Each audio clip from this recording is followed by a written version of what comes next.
In just a moment, X-1. But first, a quiz program does not always improve your IQ. But what's an NBC radio quiz program? Well, you can be sure it'll improve your disposition. Yes, NBC offers listeners a laugh lesson every Wednesday night with two fun-filled question-and-answer shows. One is Truth or Consequences, and though you may never learn why a chicken crosses the road, you'll howl as contestants perform the stunts dreamed up by MC Jack Bailey. The other is You Bet Your Life, and with a quizmaster like Groucho Marx, your good time is always guaranteed. Hear Truth or Consequences and You Bet Your Life with Groucho Marx tomorrow. Now stay tuned for X-1 on NBC. Countdown for blast-off. X-5, 4, 3, 2, X-1, fire.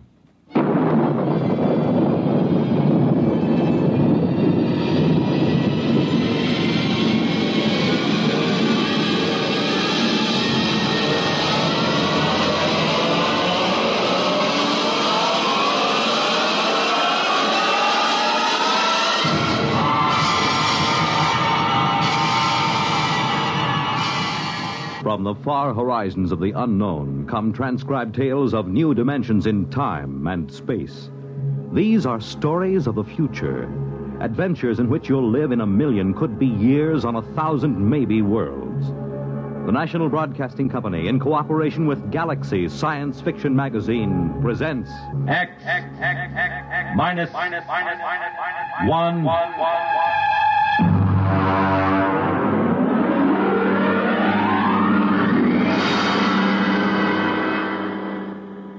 Tonight, Project Trojan by Ernest Kenoy.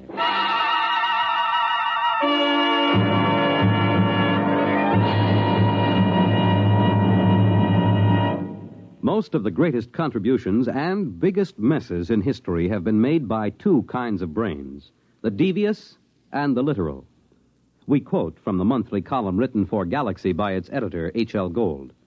For our story tonight has been inspired by one of his recent columns, discussing the exceedingly thin line that sometimes lies between science fiction and science fact, and of the strange use that both Allied and German intelligence made of science fiction during the recent World War II.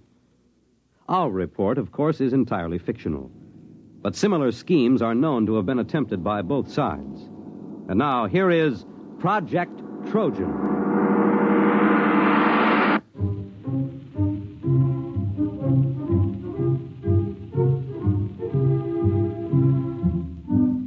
The idea of Project Trojan was originally conceived in February of 1943.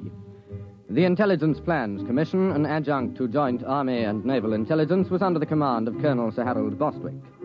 The first antecedent of Project Trojan occurred on an afternoon in February. Corporal Arthur Muggeridge was serving tea to Lieutenant Maurice Withering and Captain Amos Mackenzie. Here you are, sir. That's real butter on the bread. I won 5 pounds of it from one of those Yank mess sergeants over at the Crown and Lance. Oh, butter, eh? Aye, sir. Mackenzie. Well, confounded man, you might show some interest. Here Muggeridge tangles with the 8th Air Force to improve your tea, and you sit there reading. What the devil is so engrossing? No, never mind. If it's me you're worrying about, you needn't, sir. I was cleared for most confidential and top secret before I set foot in the pantry. What is it, Mackenzie? Well, I was reading about a fascinating notion. It's a machine, you see, dreadfully ingenious. It's a method of setting up a reverse polarization field about a given metallic surface, say the plates on a submarine or a tank. Makes them 5 times as strong. A little more cream, Muggeridge. It's powdered milk, sir. Hush, leave me to my illusions. Well, Mackenzie, how can you be so calm? Don't you realize what this means? Tanks 5 times as strong? Is it in production? I mean, when do the first models go into combat? It's certainly been a well-kept secret. I wouldn't say that. There's about 50,000 people who know all about it here in England. And, of course, a great many more in America. Oh, that's impossible. But I doubt if it will ever be used in combat. You're stark raving crackers. A secret like... Where did you find this? Now, let me see that. There you are. Incredible science fiction. It's an American magazine. You mean this is a story, one of those Jules Verne things? You've been pulling my leg. Aye? Well, I mean, after all... Well, Captain Mackenzie, I hardly think that... Well... Now, don't get stuffy, man. After all, to chaff me before the ranks. I don't mind, sir. But it did have you going, didn't it? Well, it sounded plausible. I don't know a confounded thing about electrical fields. Even if you did, it might take you in, huh? You see, the trick these science fiction lads do is to take something that's solid as a rock and then to push it just a wee bit forward till you simply can't tell where the science ends and the fiction begins. Still, I wish you'd exercise your ingenuity in deceiving Jerry rather than me. Good Lord. That's a fine idea. What is? If an intelligent, brilliant officer and gentleman like yourself might be taken in by a wild tale like this, whom else's leg might we pull? Huh? Muggeridge, another bread and butter sandwich, if you please, and take one yourself.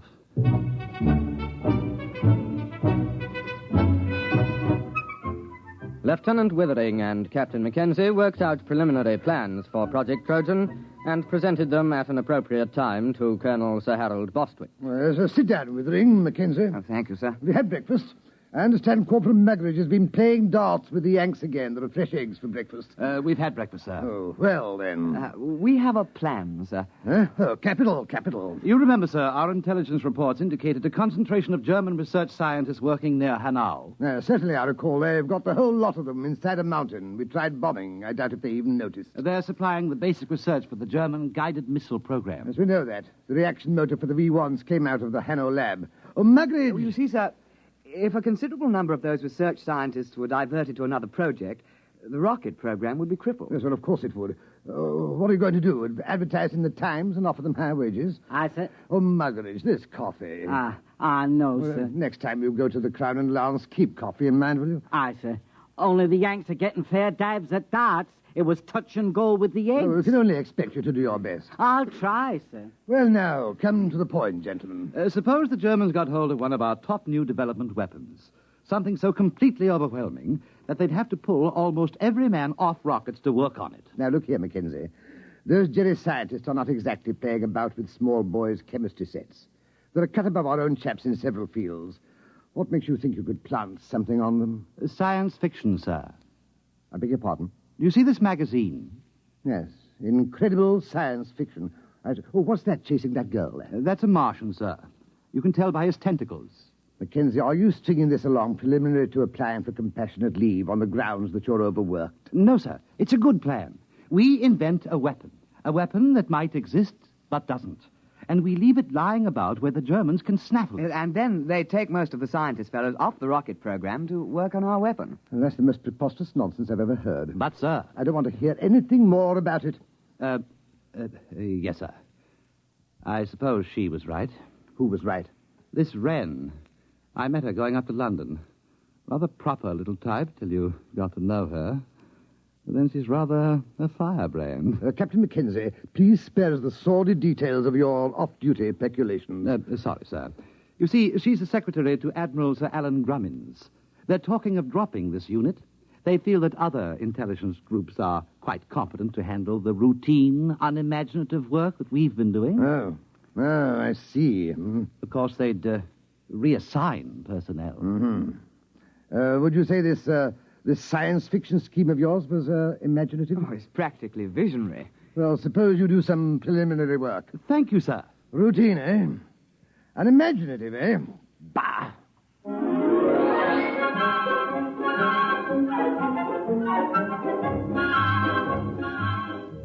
On the 14th of February, preliminary work was begun on Project Trojan. At first, Lieutenant Withering and Captain Mackenzie worked alone, researching the source material of the project. Slamming the firing keys, brick blasted down on the Krull warship. Bright beams of crisp destruction lanced out from the giant dreadnought and licked along the plates of Brick's one-man scout. Nothing in that one. What have you got? It's a story about two robots who fall in love. What's the name of that Johnny who came closest? Herman. Jad Herman. He got half a dozen ideas that are close. Where do you suppose he is? Somewhere in the States, I suppose. That's no use, then. Why? Look, man, perhaps we can put a query through Central Chafe Intelligence. The Yanks ought to be able to dig up this Herman chap for us. No. It's worth a try.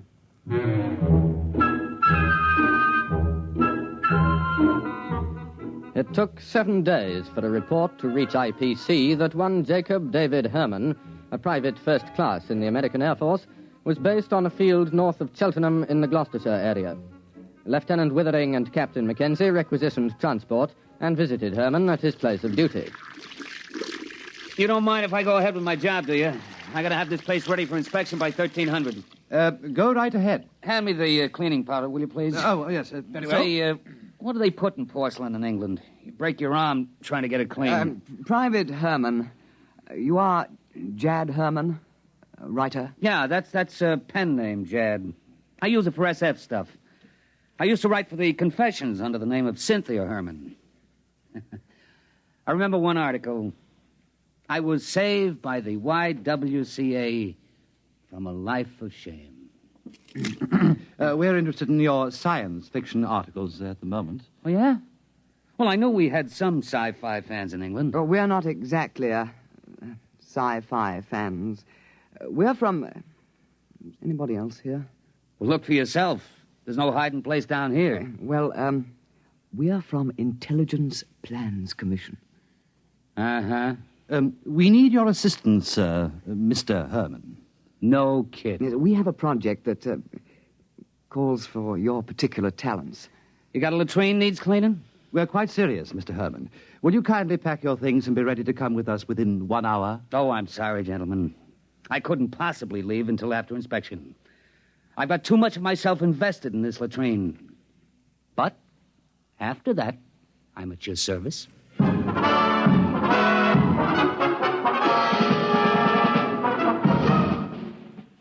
Private First Class Jacob D. Herman, 329-62126, was transferred on special detached duty to Project Trojan, and after briefing was set to work on basic plans. Oh, look, Mac, here's the way I see it. If you want to con a scientist, you got to be pretty straight all the way. You can't get away with more than one phony step in the process. Precisely. Now, here's the way I see it. It's a focusing beam weapon. The electronics on that are square. I used it in a story about 2 years ago. Feinschreiber at MIT and Temple and Westover at the Bell Telephone Laboratories worked out the basic field formulas. Oh, you mean it's real? Well, up to a point. Everything's on the level till you get to the catalytic action on the grid. Now, that just won't work. It's a basic problem in physics, and it makes the whole thing impossible. But don't the Germans know that? Oh, sure. You see, you make up plans for the weapon, call it a death ray. You let the Germans steal everything but the catalyst formula. They'll think we've got it licked, and they'll break their necks trying to duplicate it before we put the weapon in production. I see. But we can't call it a death ray. Well, how about projector, electronic grid deflecting, type 3? That has a broad ring to it, my lad. I've got the basic idea of the thing, but you'll have to get some of your science boys to work it out. Oh, we'll put a requisition into the Manpower Commission in the morning.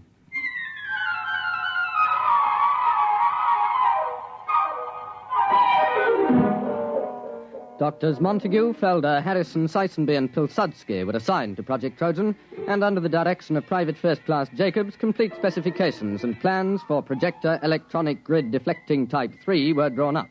Project Trojan was ready for Phase 2. Have we got everything? Blueprints? Check. Specifications? Check. Machine tool inventories? Check. Letter rejecting the plans from the War Office? Check. Endorsement from Supreme Headquarters rejecting plans? Check. Note from 10 Downing Street overriding rejections, handwritten postscript, build the confounded thing, WC. Check. Don't you think that's going a little too far, the rejections? Not at all. That's the master touch. A rejection of an idea by the War Office makes it appear most genuine. All right. Private Herman, if this thing were real, if it could be built, what would it do? Oh, don't ask. You could blow a hole in a mountain 10 miles away. Well, you could knock down a whole wing of bombers without even aiming. Oh, dear. Lucky it won't work. I should say so. Oh, well, now to get this lovely thing into Jerry's hands.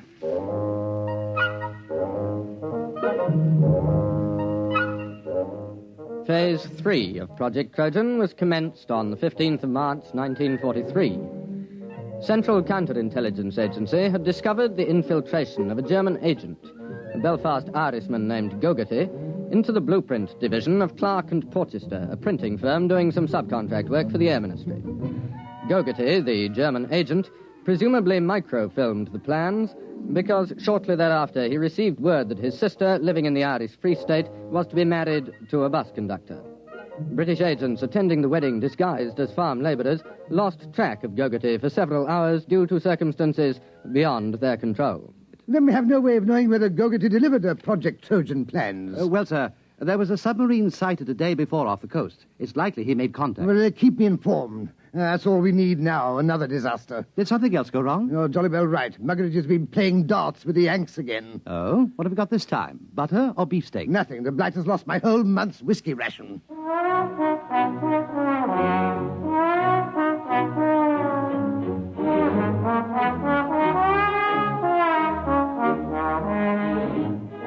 Now the cover operation supporting Project Trojan was undertaken.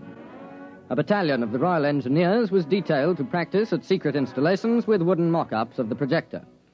A lance corporal in this detachment, a volunteer afterwards awarded the George Medal, was court-martialed and sentenced to 7 years hard labour for revealing information about the project while drunk on a 3-day leave to Tynecastle. This particular aspect of Project Trojan has been in the news recently, inasmuch as several backbench Labour members of Parliament have asked questions in the House, as it came out that the corporal served the full 7 years and wasn't released until 1951. The Home Secretary explained that this was an unfortunate oversight, and there were jeers from the opposition, with Mr. Honorin Bevan taking the occasion to call for the resignation of the government. At the time, March and April 1943, the Intelligence Plans Commission awaited reports from British operatives. Sir, there's been a shift in assignment at the research laboratories at Hanau. Professor Schlickmann and Doctors Hirsch, Van Sulau, and Grishman have been transferred from rocket research to another project. Trojan? We must assume so. But that's only 4 men. But they're the top experts in electronics, chemistry, and metallurgy. If they're really working on Trojan, we've set the German rocket program back a year, while their scientists go yelping off after a red herring. Well, let's hope so. Bring me any further reports as soon as received.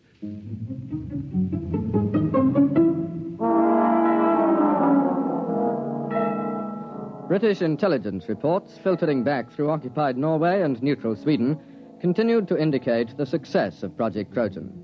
4 more top scientists were known to be transferred from the rocket research base at Peenemünde to the Hanau laboratories. Definite knowledge was obtained that the new assignment was a startling new weapon, agreeing in detail with Project Trojan. What a sally, Mackenzie. What a stunt. Yes, sir. We shall have to have a little party to celebrate.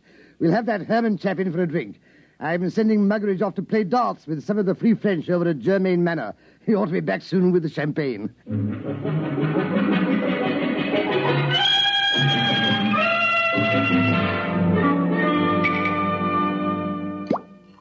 Pour all round. Private Herman? Thank you. All right now, to the projector, electronic grid deflecting Type 3. The biggest fraud since the South Sea bubble. Colonel Bostwick. Oh, Withering, take a glass.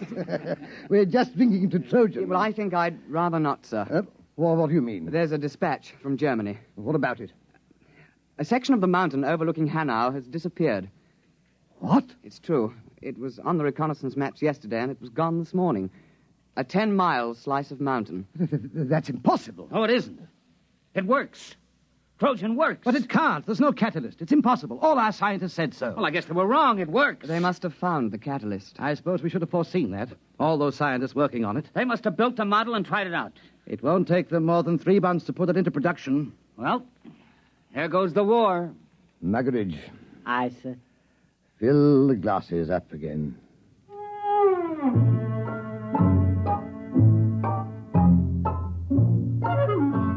Intelligence Plans Commission now waited for additional dispatches concerning the reaction to Project Trojan in Germany.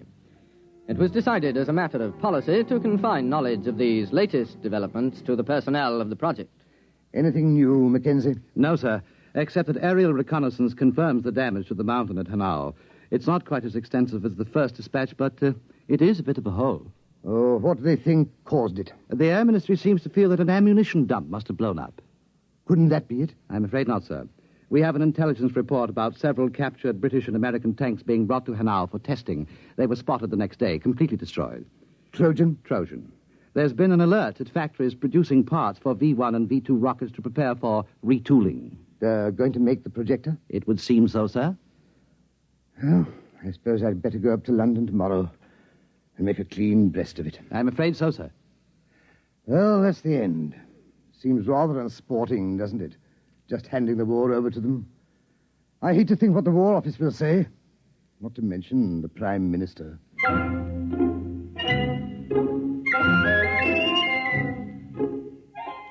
Project Trojan was nearing its closing phase. At precisely 0600 the next morning, Colonel Sir Harold Bostwick ordered his staff car and, taking a thermos of tea, proceeded to leave his office. Just before the staff car got underway, Lieutenant Withering appeared with another dispatch, accompanied by Captain Mackenzie and Private Herman. Colonel Bostwick, sir. Wait. So what is it, Withering? Another dispatch. No, don't, please. It's bad enough. There's been another disaster at Hanau. They knocked another mountain with our little present to them? No, sir. They've knocked themselves out. What? The laboratory under the mountain. It's exploded. It has? Went up like a Roman candle. We've got pictures. There was a flight of mosquito bombers over at the time. What happened? The projector. It backfired. How do you know? It had to. That's why the catalyst is impossible. You see, the metal fatigue on the grid is a function of... Never mind. Are you sure? Yes, sir. We have a reliable agent's report. The Germans are completely confused. They were operating the projector under a top-secret designation. Nobody knew any of the details except the dozen scientists working on it. And they were inside the laboratory when it blew. Our man was in the rescue squad. There isn't a thing left, sir. Plans, models, or scientists. Sir, do you realize that Project Trojan was a success? We've diverted a dozen top scientists from the rocket program permanently. Or do you think we'll be decorated? Lieutenant Withering, inasmuch as we came particularly close to handing the whole war to the Germans on a silver platter, I suggest we forget Project Trojan. Oh, yes. Yes, I see, of course. You're very canny, sir. I think we had all better return to precisely what we were doing before the whole nasty mess started.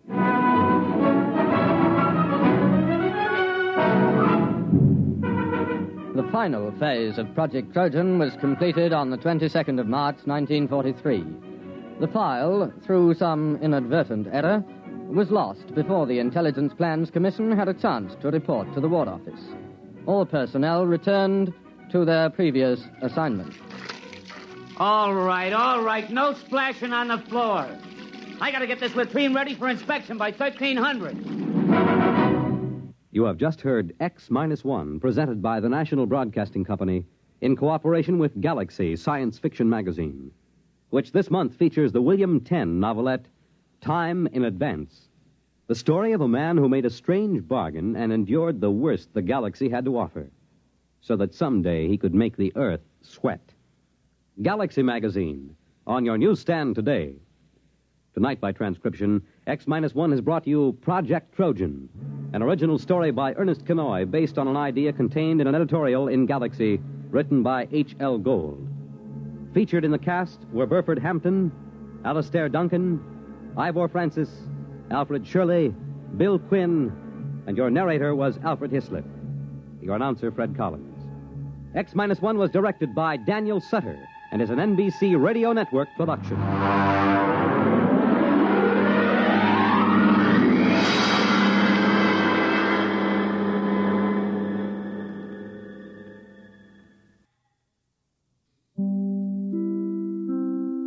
In just a moment, X-1. But first... Once again, NBC Bandstand brings you some of the nation's top name bands in person. This week, Ralph Flanagan fills your weekday mornings with his wonderful hit tunes. Slow numbers or fast, there's no mistaking the delightful Flanagan style. And then, Art Mooney and his orchestra are also on hand with plenty of lively and rhythmic arrangements. The four lads take the Mr. Music spot this week, and Bert Parks is back as permanent MC. Hear them all on NBC Bandstand. Now stay tuned for X-1 on NBC. Countdown for blast-off. X-5, 4, 3, 2, X-1, fire.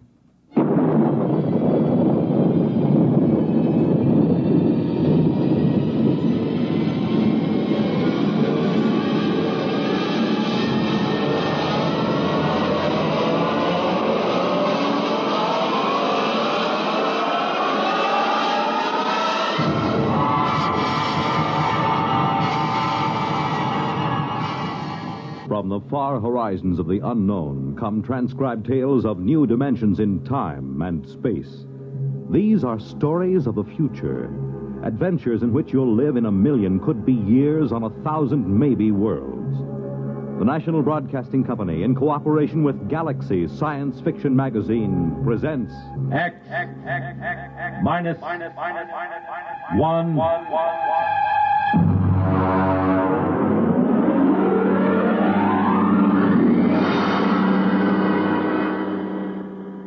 Tonight, Surface Tension by James Blish.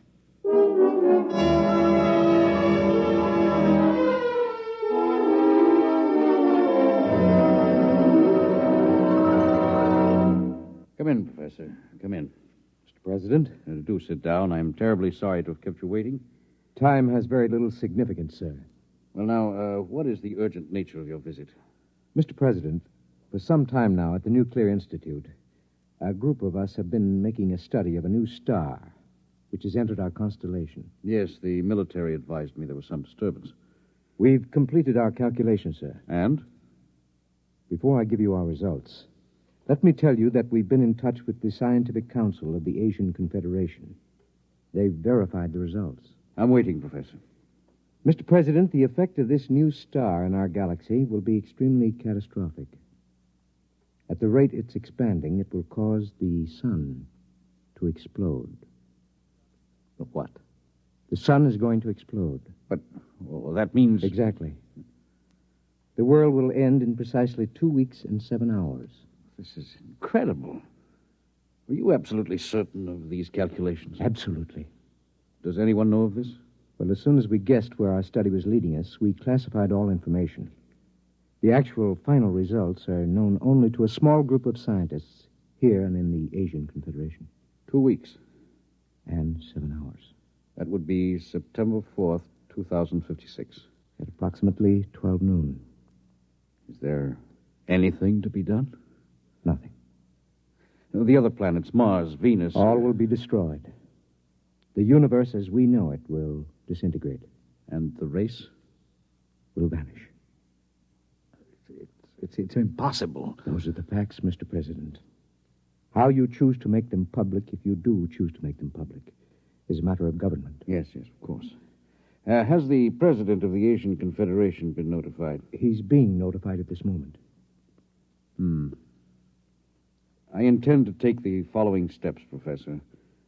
First, I will contact the Asian Confederation. What's the name of their chief scientist? Dr. Gorlick. Ah, yes.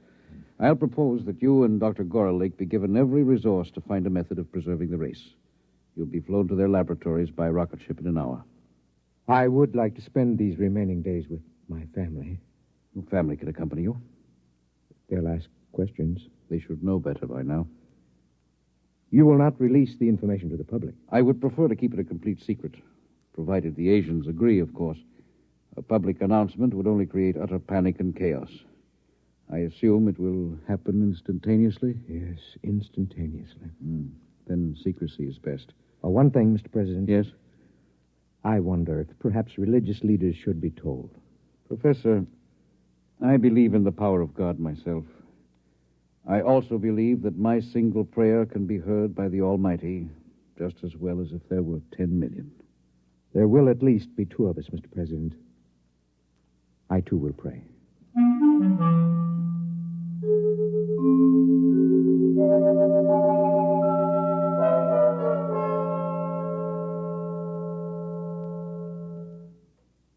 Dr. Gorlick?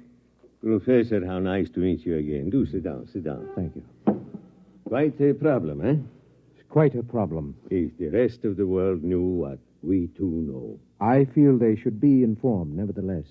Well, that part of it is for the administrators. We have our own work. Do you seriously believe that we have the remotest chance of solving this problem in the 2 weeks that remain for the universe to exist? That depends on what you consider a solution, Professor. Anything that will preserve the race. In that case, we have a solution. You're joking. About so serious a matter? Hardly. But would you step over to the table, please?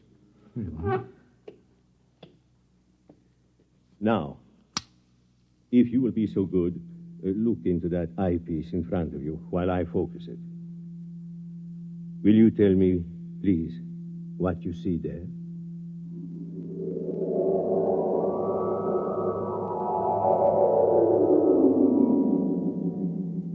Fascinating. Most unusual. Would you be good enough to describe it? Yes, of course. I see what looks like a section of a large swimming pool. Plant life.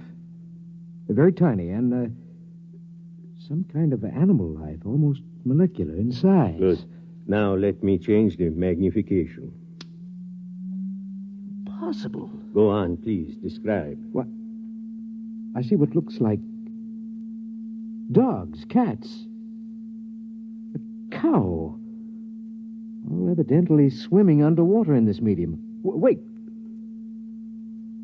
Yes, they seem to be dogs and cows and cats, except that they appear to have gill-like breathing apparatus. Good, good. It looks as if somehow these species have been mutated to live underwater. Exactly. Well, I don't understand how this is possible. It would take hundreds of generations, thousands of years, possibly, to effect such a change, even with modern genetic control. It is the key, Professor. Let me ask you another question. Yes? Would you estimate the size of these creatures? I would say they're normal size. And the size of the pool, as you call it? A tank of quite enormous size. I cannot see the walls, but I assume they are there. Good. Now, Professor, prepare yourself for a shock. I've been a scientist too long to shock easily, Dr. Gorley. Nonetheless, you will be shocked to learn that what you have just been looking into is a single microscopic drop of water, less than a milligram. A single drop of water? Yes. Those dogs and cats are microscopic? Submicroscopic, smaller than a filterable virus. This is incredible, Doctor. Incredible, perhaps, but we have done it. Ah. We found a way to reduce the size of the original fertilized eggs through bombardment of the molecules. In this way, we can produce a full-size dog that is infinitesimal. And you believe this will help us solve our problem? I am convinced of it. What do you propose? This is our plan. We will create submicroscopic humans. At the submicroscopic level, 1,000 generations can reproduce in the equivalent of a few seconds of time. In less than an hour, we can have a species of human that is capable of living underwater. Gill breathers? Precisely. And then what? Don't you see, my friend? In a single drop of water, we can reproduce as many human beings as now live in the city of New Chicago or Trans-Europa. But when the sun explodes in 2 weeks' time, all life, even that in a single drop of water, must perish. That is true, Professor. But remember this. To a submicroscopic species of human, 2 weeks would be the equivalent of some 20 million years on Earth. In other words, to these human beings, starting tomorrow, the species will have hundreds of thousands of generations, each living a full life, before the final explosion of the universe.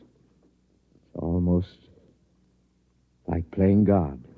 I am not a subscriber to the concept of God, Professor. I must say I'm slightly shocked to discover that you, a man of science... Believes in a creator? I do, Doctor. In any event, will you help us go ahead with our experiment? I have no choice.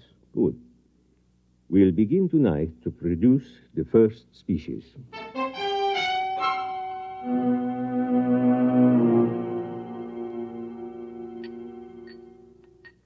Careful with the virus. Here's the tube. Now then, we'll place this in a drop of water underneath the lens of the microscope. What about the evaporation and condensation of the drop? All outside factors will be controlled. Temperature, humidity, and so on. Will you turn on the lens, please? Now, using the highest magnification, we'll be able actually to manipulate a single being with electron magnets. A sensation we would interpret, possibly, as we interpret a centrifugal force. Ready? Ready. Good. We begin the experiment.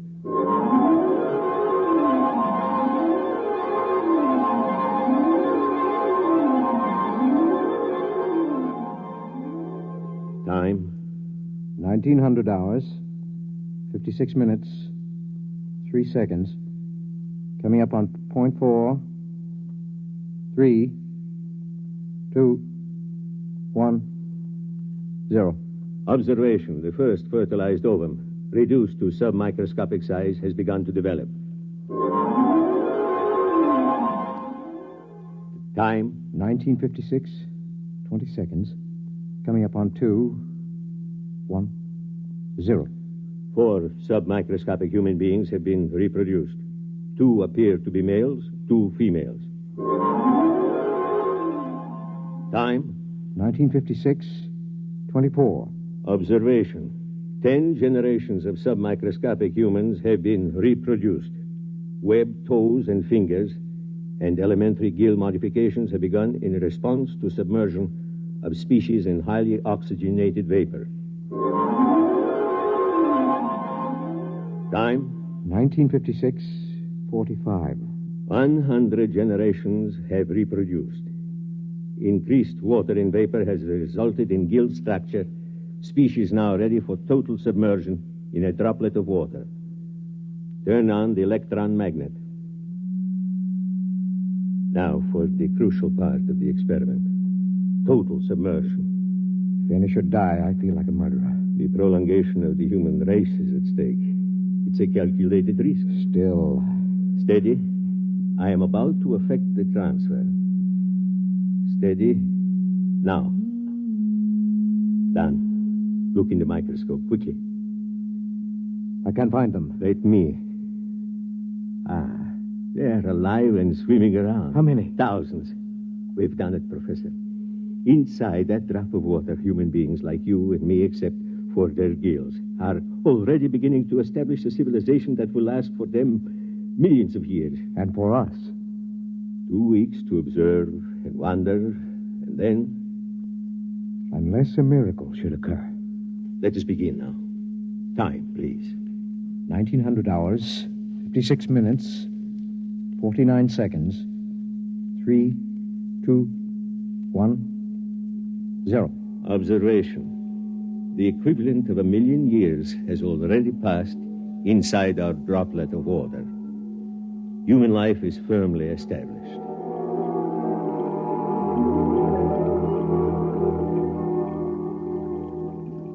Sir! Sir! Come in, Lavin. Come in. I swam down from the museum. I'm exhausted. Rest yourself. Would you like some proto steak? No, thank you. Breath of oxygen, perhaps? 100 proof, distilled from pure upper-level water. A breath, perhaps. Now then, I assume that you come about the plates. Yes. Naturally, the directors of the museum are most anxious. I haven't completed the translation yet. It's been 6 months. Yes, I know that, but they're incomplete. One of them was evidently lost during the final battle with the Eaters. Sure. Can you tell me off the record what you've already deciphered? Well, first, let me warn you. These plates were prepared thousands of generations ago. They're highly romantic. What they tell us may be fantasy. Still, I'm fascinated. After all, the greatest archaeological discovery of all time, buried 1 million years in the ooze of the bottom. Very well. The first line of the oldest plate reads as follows. It goes, "In the beginning, we were created..." Created? What an extraordinary concept. By whom? What about evolution? Yeah, let me finish. It goes, "We were created by men who are not as we are, but who are our ancestors all the same. They were caught in some disaster, and they made us and put us here in our universe so that the race of men might live on." Ridiculous. Perhaps. Well, let's suppose there's a universe other than ours. The theory has been advanced before. By fools. Fools? Look at us, Lavin. Are we really suited to this universe? Our gills, our webbed feet, these are the product of evolution and adaptation. But the shape of our bodies, the way we swim... Well, I'll admit there's some basis for the theory, but every experiment, every attempt to prove that anything exists outside, that the surface can be pierced... According to the plates, the surface can be pierced. Listen to this passage. There are three surfaces of the universe. The first is the bottom, where the water ends. The second is the thermocline, the dividing water between the bottom and the sky. The third is the surface film beyond which none can pass. And beyond the surface film, beyond the surface is the universe of the creators. Well, the whole thing sounds like a parable or a song. Whatever it is, remember this. Thousands of generations pondered the miracle of our existence before these plates were written. Primitive. Men. You sound like a mystic, Shar. To think that a scientist like yourself could believe in the existence of creators.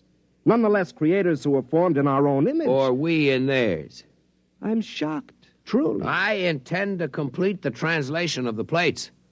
I will pursue this project for the rest of my life, if necessary.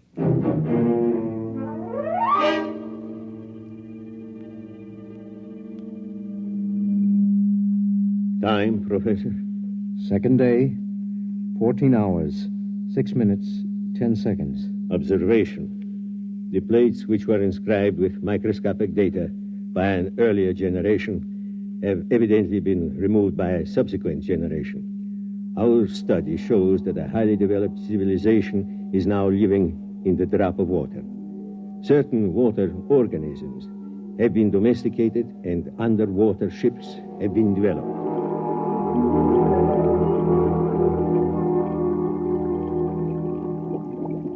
The meeting of the council is called to order. Gentlemen, you all know the topic. Our speaker will be Shar. Gentlemen, some 28 time units ago, when I was a much younger man, I was given the privilege of translating some metal plates found buried in the bottom. As all of you know, I've devoted much of my life to convincing the world that travel through the surface film was not only possible but necessary to survival. Finally, the Council has seen fit to grant my request for a special ship to accomplish this travel. I'm deeply grateful, and I would like to request my friend Lavin as head engineer for this project. Permission is granted. We wish you luck. The whole of our world will be following your expedition.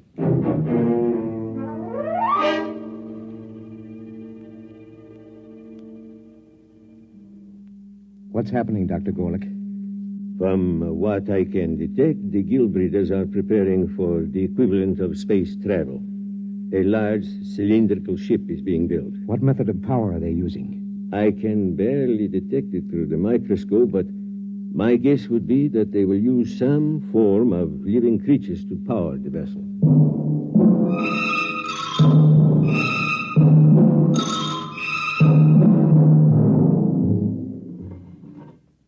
Shar to leader. Shar to leader. Leader, go ahead, Shar. The ship is ready to take off for the upper levels, leader. Water sealed in? All tight. Diatom's ready to move? Diatom's ready. We'll give you an escort of paramecium ships as far as the upper level. After that, you'll be on your own. Very good.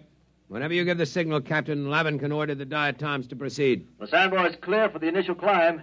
Your course is straight up the stem of Water Plant 6. Diatoms ready? Diatom's ready, sir. Cilia in motion? Cilia in motion. Internal water circulators on? Circulators on. Countdown for takeoff. 5. 5. 4. 4. 3. 3. 2. 2. 1. 1. 0. Diatom's in motion. Full speed ahead. Good luck. Well, Shar, this is the beginning of your dream. If the ship holds. We've utilized every engineering principle known to man. Double construction of the toughest water lily, 2,000 living diatoms for power, 20 million cilia. I'm not worried about the power. I'm worried about the temperature and the impact when we reach the surface film. What's our speed? 20,000 knots. Well, we've reached Water Plant 6. Now for the climb up the stem to the surface. Overseer. Overseer. Request more mucus from diatoms. Proceed with climb up stalk 6. Yes, sir. If the diatoms can hold the stalk at the reduced pressure of the surface, we'll have hurdled the first barrier. We're at pressure 6 now, almost at the upper level. Captain. Yes? We've lost 27 diatoms. Ciliary detachment. Not serious. We have the vorti to fall back on. Proceed. Yes, sir. What's our pressure? 3 coming into 2 now. We're already closer to the surface film than man has ever gone. Our unmanned test ships went through. Unmanned test ships are a different story, Lavin. Besides, if we do get through to the other side, our problems may just be starting. Oh, we're entering pressure 1 zone. Yeah. We're getting too much oxygen in the water. Engineer, switch to internal water supply for breathing. Lavin. What is it? The scopes, look. I can't look now. What is it? I think... Yes, I can see it. I can see the surface film. Describe it. A great black whirling mass. Huge boulders and asteroids being whirled and ground back and forth like some tremendous boiling mass of mud and stone. It isn't too late to turn back. No, the ship was built to go through the film. If we fail, at least we can die knowing we tried. Very well, sir. Overseer, order all diatoms. Full speed ahead. Full speed ahead. Full speed ahead.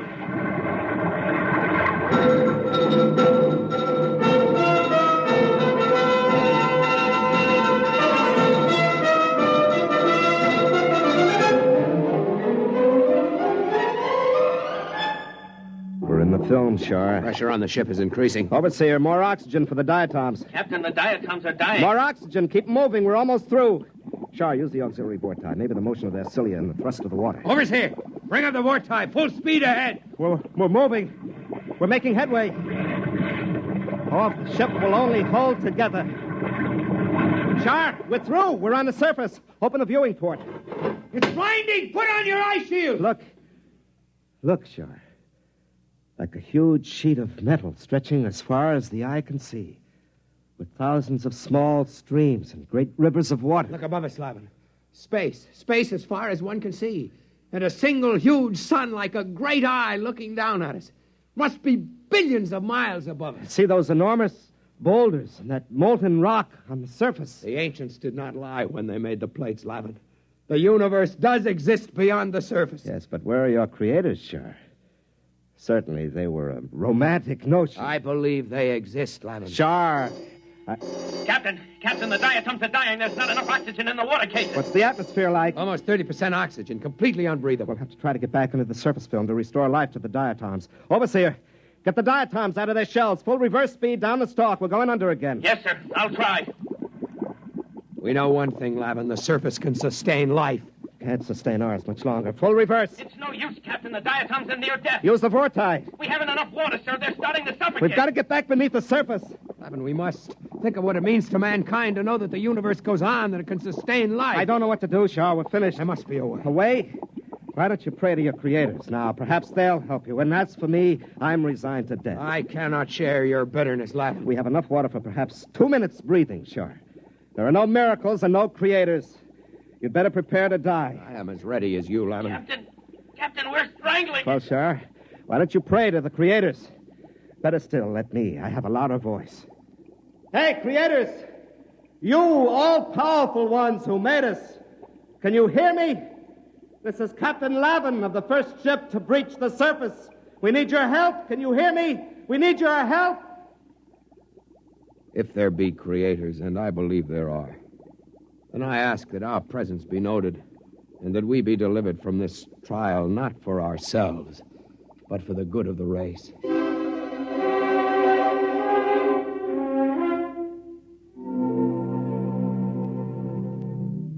Well, Doctor? The ship has emerged from the film and is lying on the surface. There is no movement now. Probably strangling from lack of water. Very likely. What are you going to do? It's a pity they can't get back again. Eventually, they may have to learn to live on the surface when the temperature changes. Why not help them?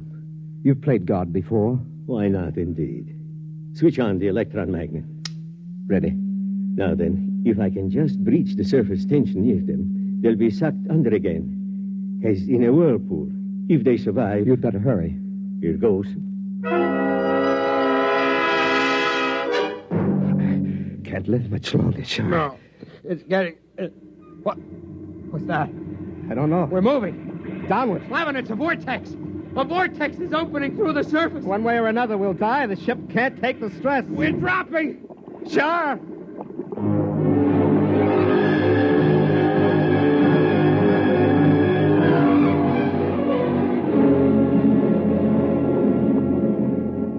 Lavin, we're through. We made it.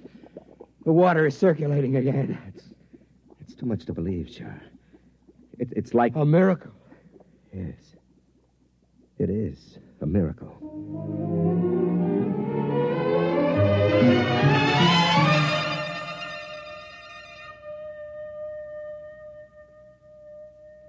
Well, Doctor? They've gotten through. The ship is floating down toward the bottom now. I wonder what they thought at the moment they were saved. Must have seemed to them as if the hand of God reached out to help them. Very likely. Do you suppose they prayed?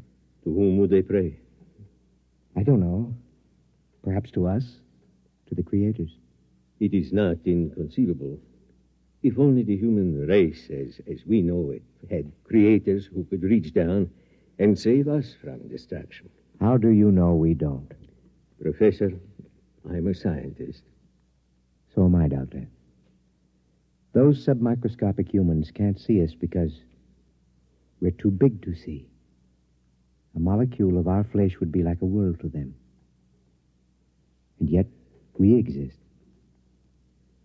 We cannot hear their individual voices, perhaps, but we are capable of intervention of a sort. Is it not conceivable that our own plight might not be seen and recognized? What else is there at this time but to admit our inadequacy and to cast off this arrogance that gives us bitter pride instead of humility? Where are you going, Professor? To pray, Doctor. There isn't much time. Professor. Yes? Wait. I will come with you.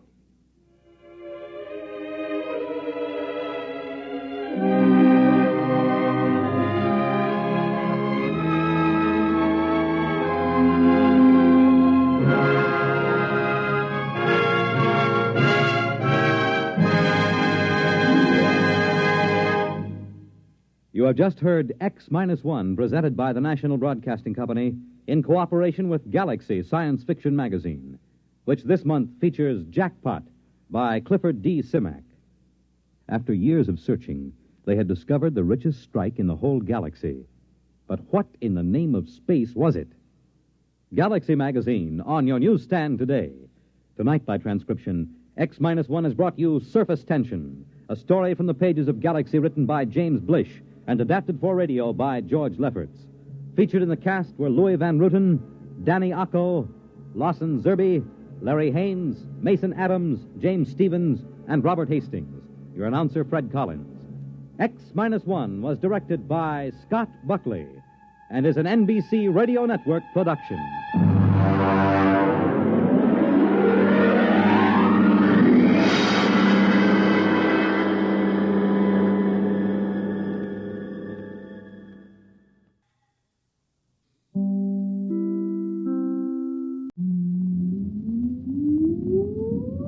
Countdown for blast off. X-5, 4, 3, 2, X-1, fire.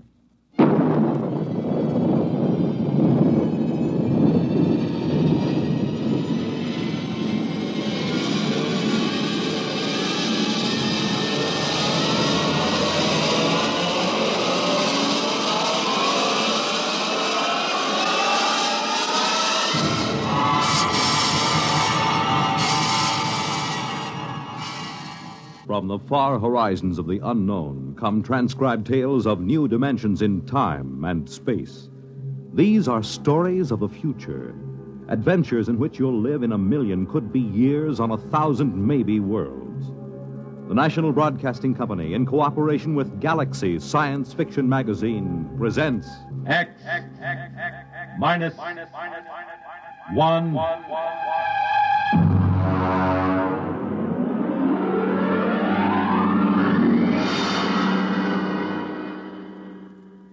Tonight, Chain of Command by Stephen R.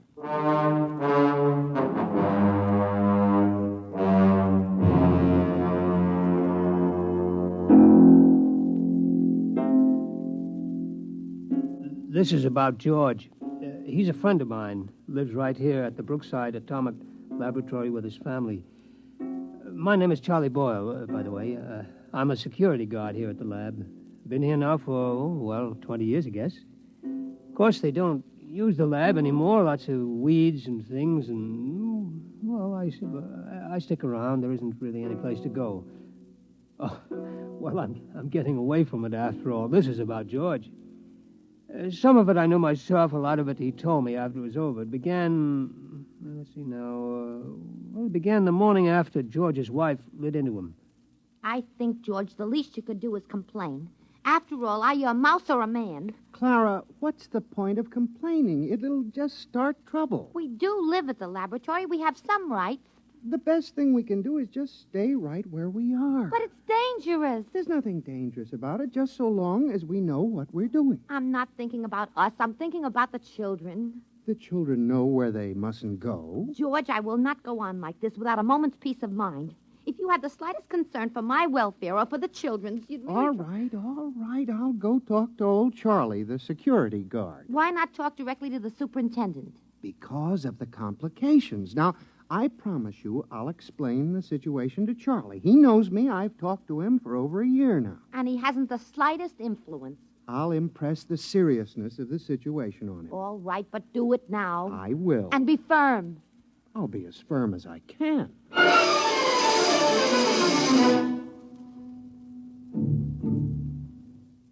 I was at my desk in the hallway. The place was deserted. I've always worked the night shift, except for my supervisor, Mr. Adams, who was in his office down the hall working late. I remember I was sort of dozing off when I heard George's voice in my ear. Charles. Charlie. Hmm? It's me, George. Oh, yes, George. Yeah, how are you? Fine. Can I have a chat with you? Chat away. I got all night. Good. It's about the trap. The trap? The one outside our door. Oh, that trap? Clara, my wife, says it's dangerous. Well, now, She'd like it removed. Removed? Oh, no, George. That can't be done. Regulations? Regulations. Suppose you just removed it without telling anybody. Oh, they'd fire me, George. I see. Clara's afraid one of the kids might get hurt. Oh. How about taking it up with the supervisor? Mr. Adams? Why not? Well, it never occurred to me. Why not give it a try? Oh, I don't know. Mr. Adams doesn't even know you exist. Maybe it's time he found out. Well, it might get a bit sticky. Give it a try. Well, come on, Charlie. Be a good fellow. Haven't we been buddies for a long time? Oh, we've been buddies, all right, but, well, when it comes to something like Will this... you try at least? Clara isn't going to let me alone unless something happens. Okay, George. I'll give it a try.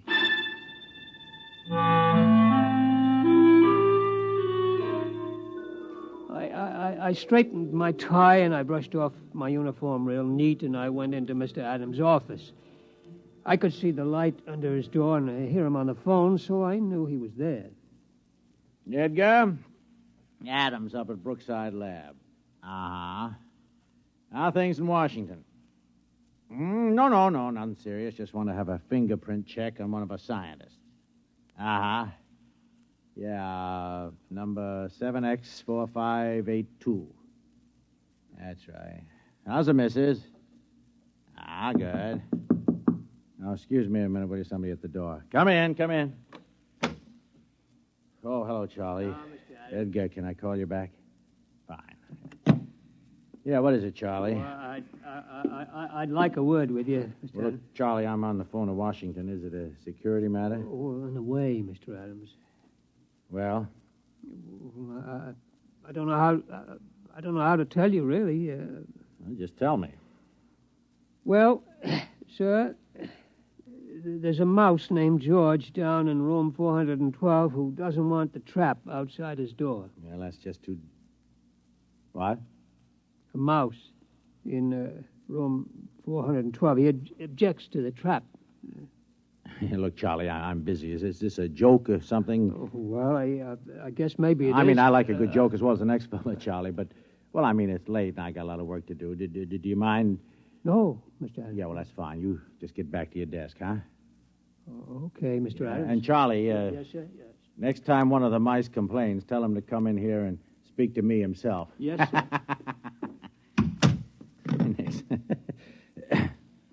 Edgar Adams here again. I'm sorry. One of the security guards playing a little joke on me. He came in to say one of the mice here at the lab is complaining about the trap outside his door. You got him down Washington, too, huh? Yeah? What do you do about it? Traps, huh? Yeah. Yeah, it's the only way, I guess. Yeah.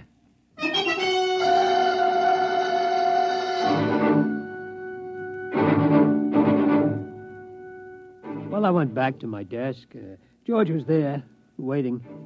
I could tell by his expression that he knew the answer before he even asked me. No soap, huh, Charlie? No soap, George. I guess I'll have to tell Clara. Yeah, I'm sorry, George. What'd he say? Well, he said if you've got a complaint, see him yourself. He said that, huh? Yeah.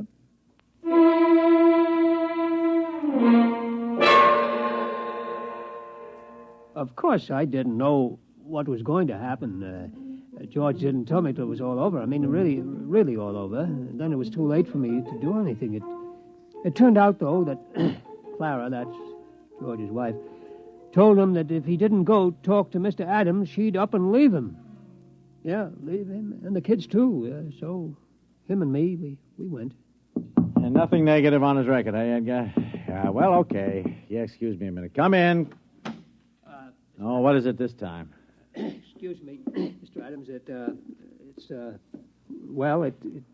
It's that mouse. He wants to talk to you. I'll call you back, Edgar. Now, look, Charlie, I mean, this is going far enough. Yes, sir. Yes, sir. What the devil you got in your hand? Well, this is him, sir. It's the mouse I was telling you about. George. Hey, George. This is Mr. Adams, the security supervisor. How do you do? Huh? How do you do? Ventriloquism, huh, Charlie? Pretty good. Oh, it ain't ventriloquism, Mr. Adams. He talks. Yeah, sure he does. Well, look, now you had your little joke, and I got a lot of work to do. I'd like a word with you. What? Sure, that's remarkable. It really... Now, look, George, if you don't... George, suppose I just leave you here and step outside. That might be best. Excuse me, Mr. Adams. No, wait a minute. You can't leave that beast in here. He won't take much of your time. But, hold it. Leaving a mouse on my desk. Can you hear me all right? Yes, of course. What? I said, can you hear me? Some people have trouble. I'm going out of my mind. It's a hallucination. No, sir, a mouse. Listen to... What are you? A mouse. You know, cheese, rodents, all that sort of thing. Do you mind if I touch you? Okay, but take it easy. Careful, don't bend up the whiskers. You're real. Sure I'm real. Now, listen, about that trap. The trap? My wife is driving me goofy. Get it away from our front door, will you? Your front door, yes. Yes, of course, I'll... Are you sure you exist? I could bite you to prove it. Never mind. What about it? What about what? The trap. The trap. Yes, of course. Well, I mean, that's a security problem. Look, would you do me a favor? Depends. Tell me, how come you talk? Simple. My ancestors have been around this lab since it was built. We've gotten a lot of gamma radiation. A couple of them were used as an experiment to test radiation endurance. There were surgical operations, grafts of human brain tissue to mouse brain tissue to check the effects of the rays on human brains and so on. You follow me? Wait a minute. I remember there were some experiments where human brain tissue was placed in a mouse and then exposed. That's it. Those mice, the ones that survived, were my great-grandparents. Holy smokes. So what about the trap? I mean, we're nice, peaceful mice. We don't bother anybody. We don't eat much. We mind our own business. Wait a minute. You say your great-grandparents were the first of this talking line? I mean, are there many of you? 3 generations, Mac. That's a lot of mice. Tell me, have you talked to anybody besides me? Well, I talked to Charlie. No, I mean besides Charlie. I tried it with a couple of guys. They wouldn't listen. These others, what do you call them, your relatives, have they talked to anybody? Tell me. How should I know? I suppose they've talked to dozens of people. Where are these people they've talked to? The mental hospitals are full of them. It's a problem, see. We can talk to kids and, you know, the odd ones, but anybody else, they get scared. Uh-huh. So what do I tell Clara about the trap? Clara? My wife, Clara. Oh, well, it's a security problem. I think I'll have to take it up with Washington. Okay, take it up. Yeah, I'll dictate a memo first thing in the... No, I won't. They'll think I've flipped. Okay, I'll tell Clara. Now, wait a minute. Let me make a phone call. Sooner or later, this thing has got to be dealt with. Edgar Adams at Brookside. Now, Edgar, old man, we have just encountered a rather unusual security problem here at the plant. Yes. No, nothing like that. Mice. Yes. Talking mice. No, Edgar, it is not a joke. I know we were joking a while ago, but it turns out there are talking mice here. Edgar, listen. Please, Edgar, will you listen? I'll put one of them on the phone. Now, listen, would you... Here, would you just talk, please? What'll I say? Just say anything. His name is George. Hello? This is George. I'm trying to get the authorities to remove the trap from in front of my... What? Yeah, let me have it, will you? Edgar, listen, I am not kidding, and I have not gone mad. This is on the level. In my office at this moment, there is a mouse who talks. In this top-secret atomic laboratory, there are several hundred such mice, for all I know. Look, Edgar, you don't believe me, and I don't expect you to believe me. No, I don't want a vacation. Good night, Edgar. He doesn't believe me. We keep running into this all the time. George, are you really interested in doing something about that trap? Have you ever met my wife? Oh, of course you haven't. Wait a minute, I got it. I'm going to call for a top-level security conference at the Pentagon. George, will you come down there with me? Will you? We won't say a word. We'll just appear. Washington? First-class accommodations. We'll get you the best suite in town. Do you like cheese? Do I like cheese? Can you get provolone down there? Get what? Provolone. We'll get it. All the provolone you can eat. I've never traveled before. George, you'll love it. You'll love it. Chance to get away from the wife for a while, huh? What do you say, boy? You and me, huh? We'll live it up down there. Look, I know a couple of girls. I seem to recall they had mice in their pantry. I don't know. I'll have to talk to Clara. Look, tell her it's the only way to get action on the trap. Make it sound big, you know. You hate to go away from her, but it's for the kids. What do you say, pal, huh? Well, okay. Attaboy. Operator, get me chief of security at the Pentagon. Make it fast. This is an emergency.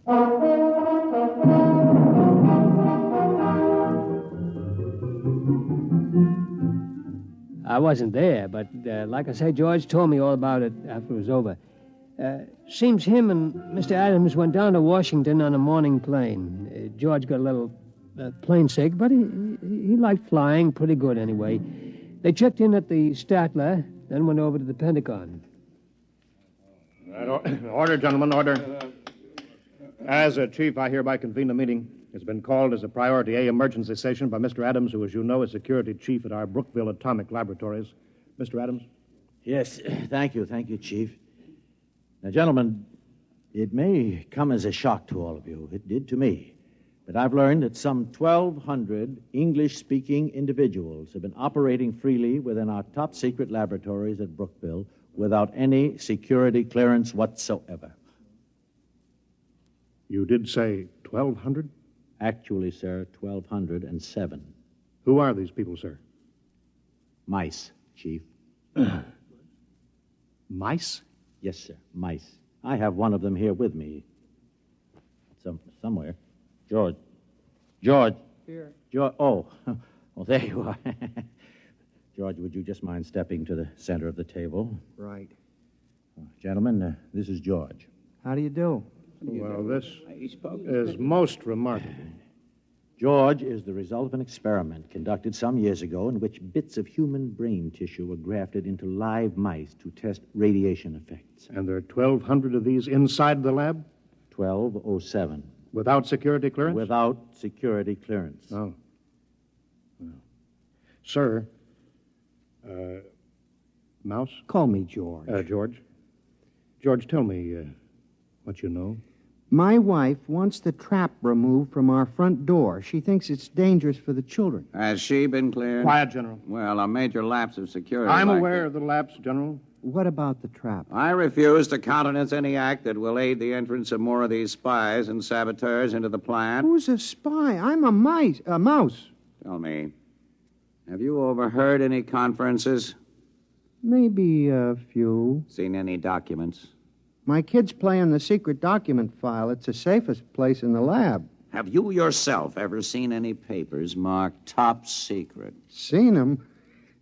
Heck, I've eaten them. I believe this calls for some action, gentlemen. Mr. Adams, if you and this rodent will retire to the next room, I think we'll have a brief caucus. Yes, sir.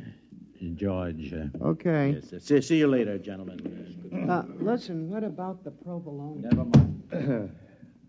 Well, I think we should try to forget for the moment that these creatures are mice and deal with them as security problems. Concur. Now then, the first question is one of loyalty. I raise a question at this point. General? Are these American mice? Well, I assume that... Well, but do we know? You have a point, sir. Perhaps we ought to get immigration in on this. Immigration? I'd say extermination. Before we do anything rash, General, I think we ought to learn more about these creatures, who they are, what their habits are, their loyalties, how much they know. Suppose this George creature won't tell us. We'll have to use every trick in the book. Now, I would suggest we first try the velvet glove. The full treatment.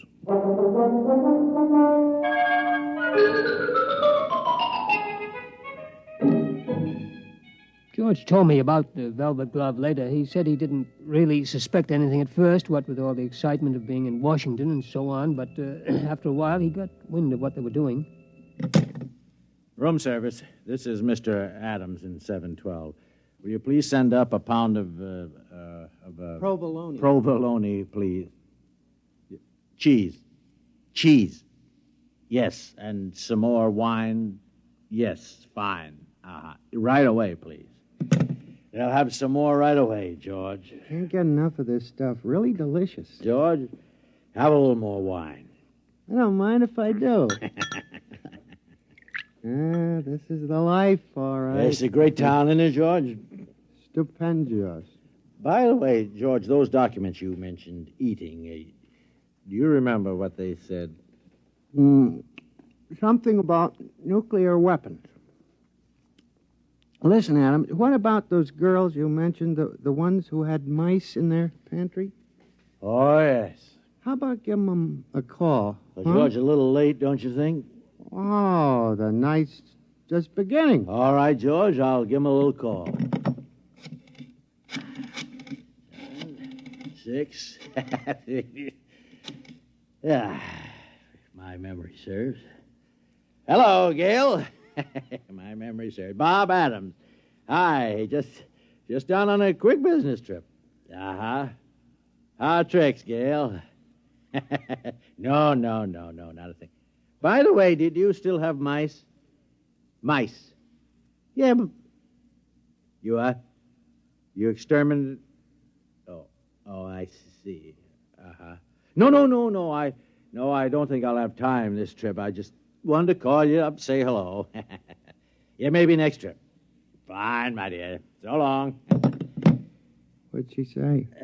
Unfortunately, the superintendent has a cat. I see. Wiped out? Wiped out. That's something I want to take up with my congressman before we leave town. We'll do that, George. George, have another sip of wine. You won't mind if I do. That's it. Now then, George, about those documents. Oh, you stop about documents. I thought we were in town for a good time. We are. Well, round up a couple of mice, man, and let's get with it. Mice, I'll tell you what, George. You wait here. I'll go out and I'll see what I can do, okay? Okay, but make it snappy, huh? I'm raring to go.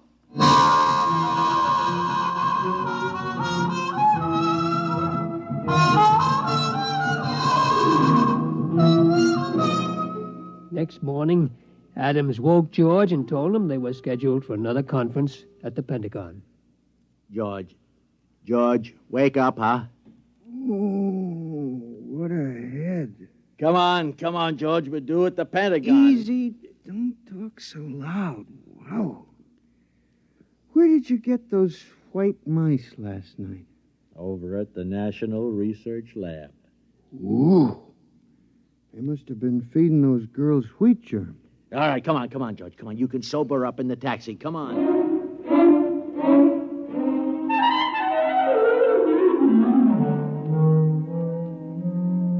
All right, George, we've been beating around the bush long enough. Who are you? I've told you, I'm a mouse. My name is George. I live in a hole at the Brookville Atomic Laboratory. We know all that. We want to know who's behind you. Nobody's behind me. Listen, you guys don't have to be afraid of me. I'm only a mouse. It's the perfect fifth column. The ultimate weapon. Do you realize that you and your family are living inside a secret government installation without any security clearance whatsoever? I'm willing to be investigated. How do we know you aren't an agent for a foreign power? How do we know you aren't an agent for a foreign power? Preposterous. It'd be the perfect fifth column. Gentlemen, I will not remain here to be insulted by this creature. And I will not be insulted by you, sir. Gentlemen, good day. No, George, wait, come back. George, he went that way. Get him off. George. He's going into the wall. Grab him. Too late. He's gone. Well, men, this is it. We'll have to decide on a course of action. We've got to recapture him. Look, I think the first thing to do is get a cat. He's too smart for a cat. Well, something's got to be done. Something's got to be done. After all, these creatures have access to every secret file in the country. Not to mention eavesdropping on our private lives. The thing that bothers me is, gentlemen, they multiply in another 3 generations. There will be some 12 billion talking mice, 6 times the human population of the Earth. It's no matter for fooling around. Kill or be killed, gentlemen. The problem there is how. We have reason to believe they're concentrated in Brookville. I say evacuate all humans and blow up the plant. Use the H-bomb if necessary. I'm afraid you're right, General. We must exterminate. I'll phone Strategic Air Command and alert them. SAC, please. Hello, Bill. This is Ed. Listen, fuel up a couple of big ones. No, nothing serious, but we may want to use them in the near future. Just stand by, that's all. I'll call chemical warfare, get the best information on exterminating rodents. Hello? Hello?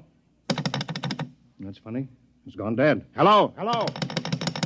Something's wrong here. Sounds almost as if the line had been cut. Adams, got an alarm for that mouse.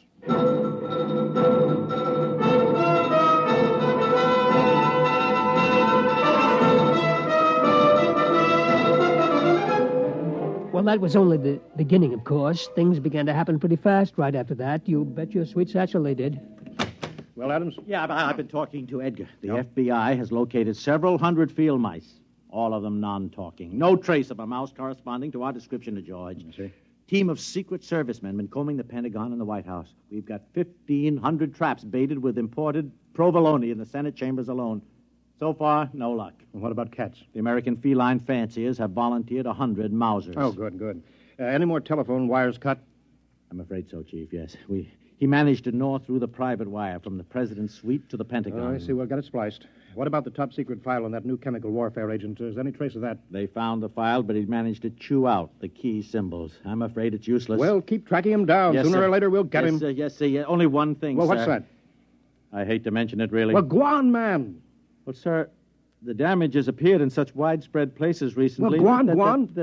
Well, there must be more than just George. In fact, we're afraid he has reinforcements right here in Washington. But that's impossible. How? I don't know how, sir, unless... Unless what? Unless...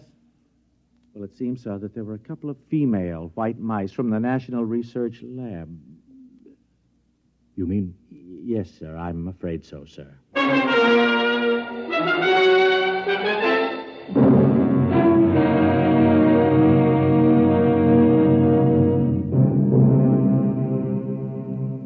I guess maybe you know the rest. Within a couple of weeks, every cable, telephone line, power line, every telegraph line in the United States had been cut. Also the wires on every plane, tank, train, and ship. They'd also destroyed every file in the country. That was only a month ago. Well, you can guess what's happened. Most everybody has left this part of the world. In this whole atomic laboratory, I'm the only human. And I'm not so sure I'll be around much longer. Yes, sir? The only woman. Not that they need a security guard, but, well, I'm just used to being here. I wouldn't know where to go. Charlie. Why, George. George, is it you? That's right, Charlie. Well, you look awful. Where have you been? Well, I was down in Washington, Charlie, about the traps, remember? Oh, yeah. That was before all the trouble started, over 2 months ago. Well, what you been doing all this time? Well, you know, we've been pretty busy protecting ourselves, cutting the lines and stopping transportation and such. I figured it was the mice done it, yeah. Yeah, we didn't like it, but it was them or us, so we did it. Well, how come you look so terrible, though? Well, we stopped the trains and the planes, you know, so, well, I had to walk back. That's one heck of a walk for a mouse.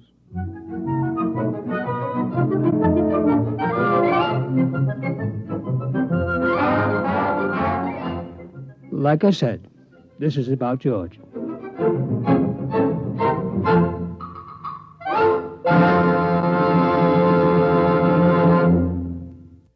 You have just heard X-1, presented by the National Broadcasting Company in cooperation with Galaxies Science Fiction Magazine.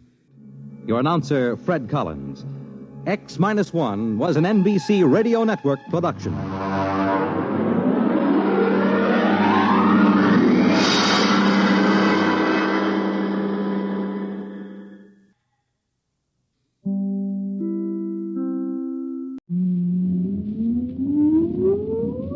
Countdown for blast off. X-5, 4, 3, 2, X-1, fire.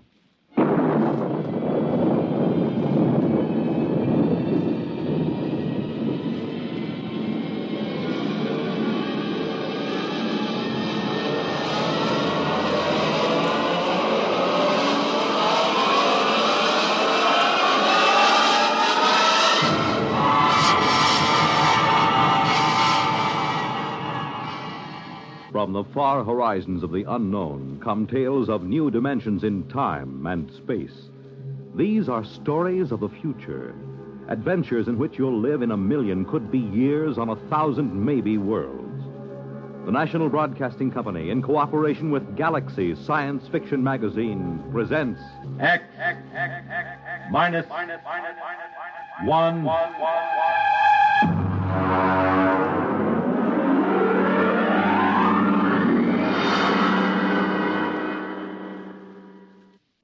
Tonight, the time is the late 1960s. The place, Washington, D.C. The story, Honeymoon in Hell.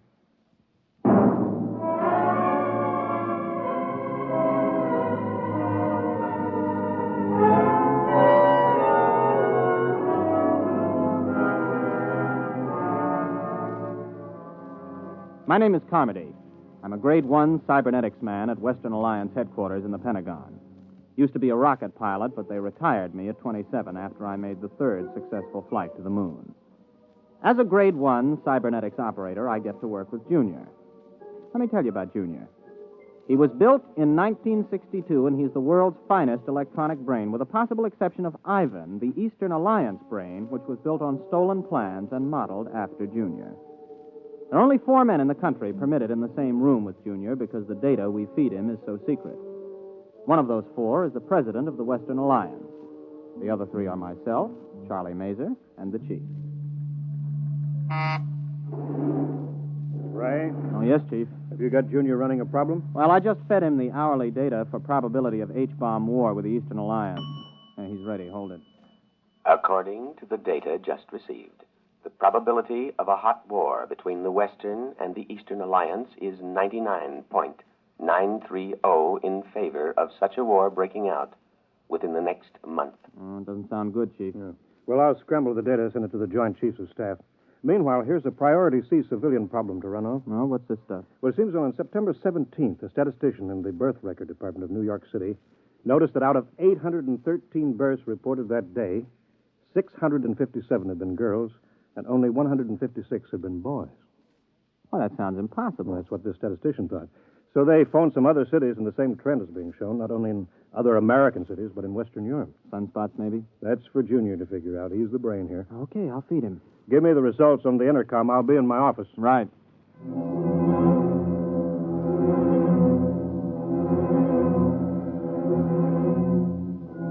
I didn't really pay much attention to the problem at the time. As a grade 1 operative, I was more interested in asking Junior questions on security, ballistics, missiles, rocketry, and so on.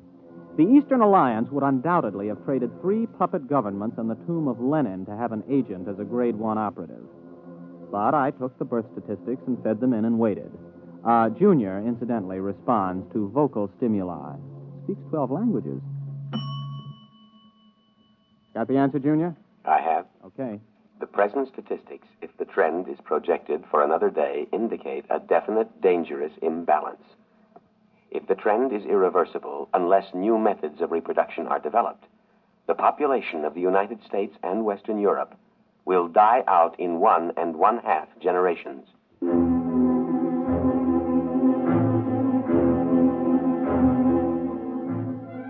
Well, it wasn't long before the newspapers got the story and kicked it around. People in governments really started to worry now.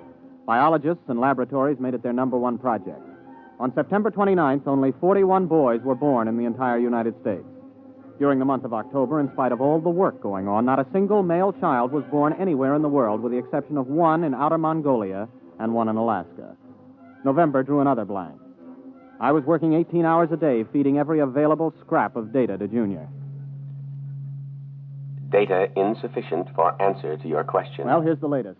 A new analysis of chromosome structure indicates the presence of an additional electron in the orbit of the Y atoms for carbon chain X. Now try again. The question is, what is causing the lack of male birth? Anything new, Ray? No, not yet. Hold it. Data insufficient. Well, that's it. We've fed Junior every scrap of information that every physicist, geneticist, chemist, and biologist in this half of the world knows, and all he does is say data insufficient. Yeah, well, the operator who had him last night didn't do any better. Any more information on the Eastern Alliance? Have they made any progress? No, but at least the talk of a hot war is dying down. Well, they're still working on a space station, aren't they? Oh, yes, we're both going ahead with that. But, well, this seems to be a common problem now. You know, in spite of hydrogen bombs and ICBMs, people don't really expect the whole race to die out from a war. But the complete lack of male children, now that's something that every family can understand. Has anybody thought of the possibility of some kind of radiation from outer space that's damaging the chromosomes, something our instruments can't detect? Everybody's thought of it. Nobody's proved anything. Well, keep trying, Junior. Maybe he'll come up with something. Okay. Junior, I'm ashamed of you. Answer me. Information recorded. Look, you're a whiz on rocket fuels and space orbits, but when it comes to women, you're a total bust, just like me. I don't understand them and never will. Information recorded. Now, you've convinced us that if we use the H-bombs in total war, both sides will lose, and we know that your counterpart in Moscow University has given the same information to the Eastern Alliance. That you can figure out. But women, you can't have genetics without women, right? No. Well, you know that much. What about that blonde at the party last night, huh? What about her? The question is inadequately worded. Please clarify. Should I see her again? No. What? You haven't even got any data on her. Why shouldn't I see her again? Answer, please. Because tomorrow you are going to be married.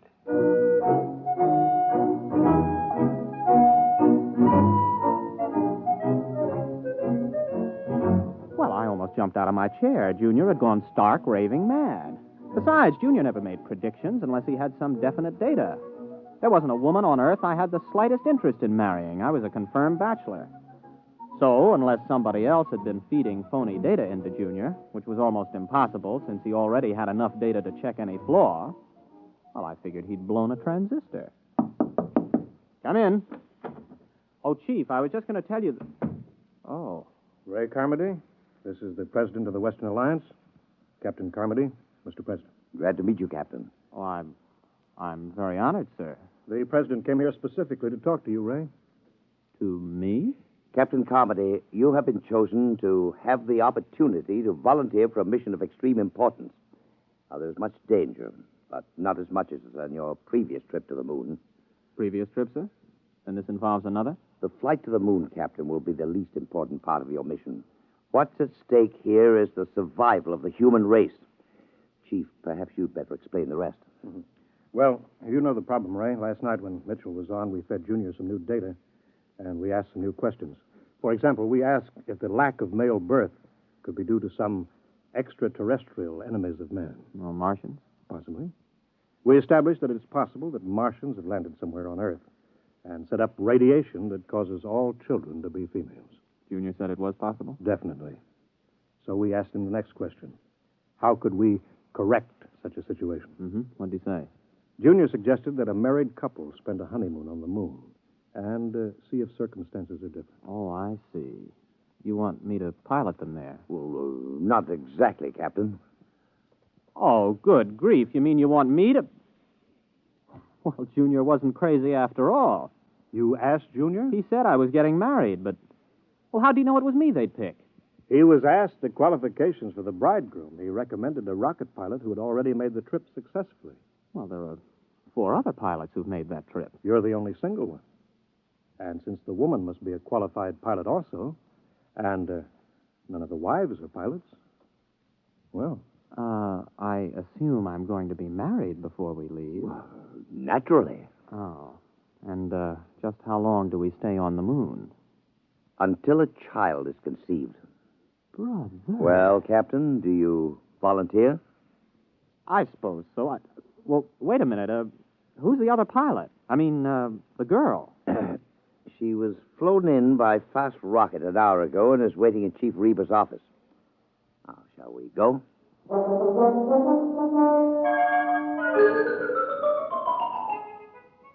There were some officials there, and a justice, and my bride.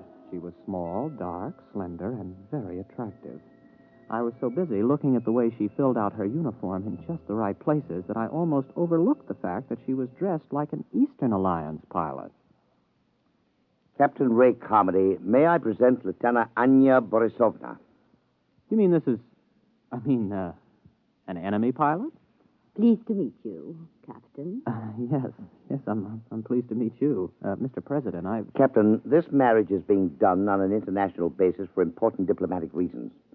Both alliances have been advised by their cybernetic machine that the experiment, if it is to benefit humanity, must bring all the major powers together. Miss Borisovna is 24, an experienced rocket pilot like yourself, and quite attractive, if I do say so myself. Thank you, Mr. President. Now, if you're both ready, the Chief Justice of the Supreme Court will perform the ceremony. Well, there's just one thing, Mr. President. Miss Borisovna, would you marry me? Yes. And you may call me Anya. Okay. Mr. President, we're ready.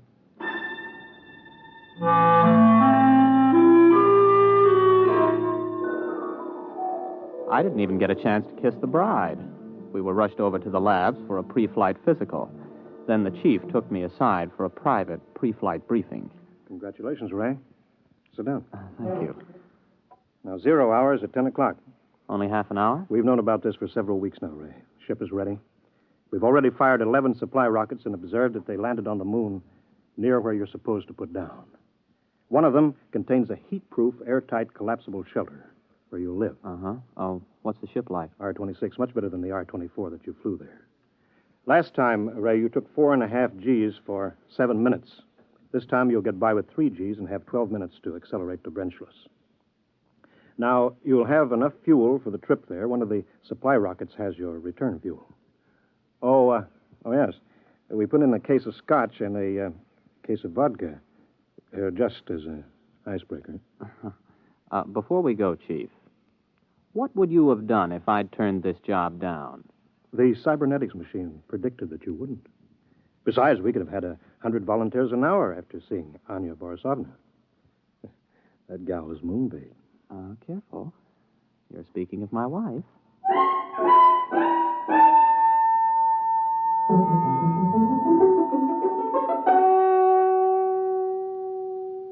Tower to R-26. Are you both strapped in? Anya, you strapped into the webbing? Yes. Okay, Chief. The time is X-15. I have a message from the President. Quote, "The people of the world are watching. Don't fail them. I have messages from the Soviets, the Chinese, the British, the Indians, all wishing you well. You are the hope of mankind, and all mankind unites as it has never before united in giving you its blessings. We await your return anxiously. Unquote.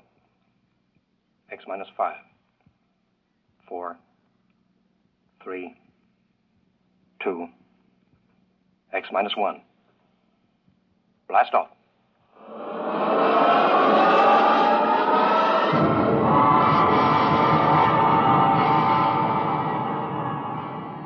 The sound that was beyond all sound struck us like a giant muffled hammer. It built up until we weighed 480 pounds, pressed flat against the webbing. Sound and pressure went on and on interminably.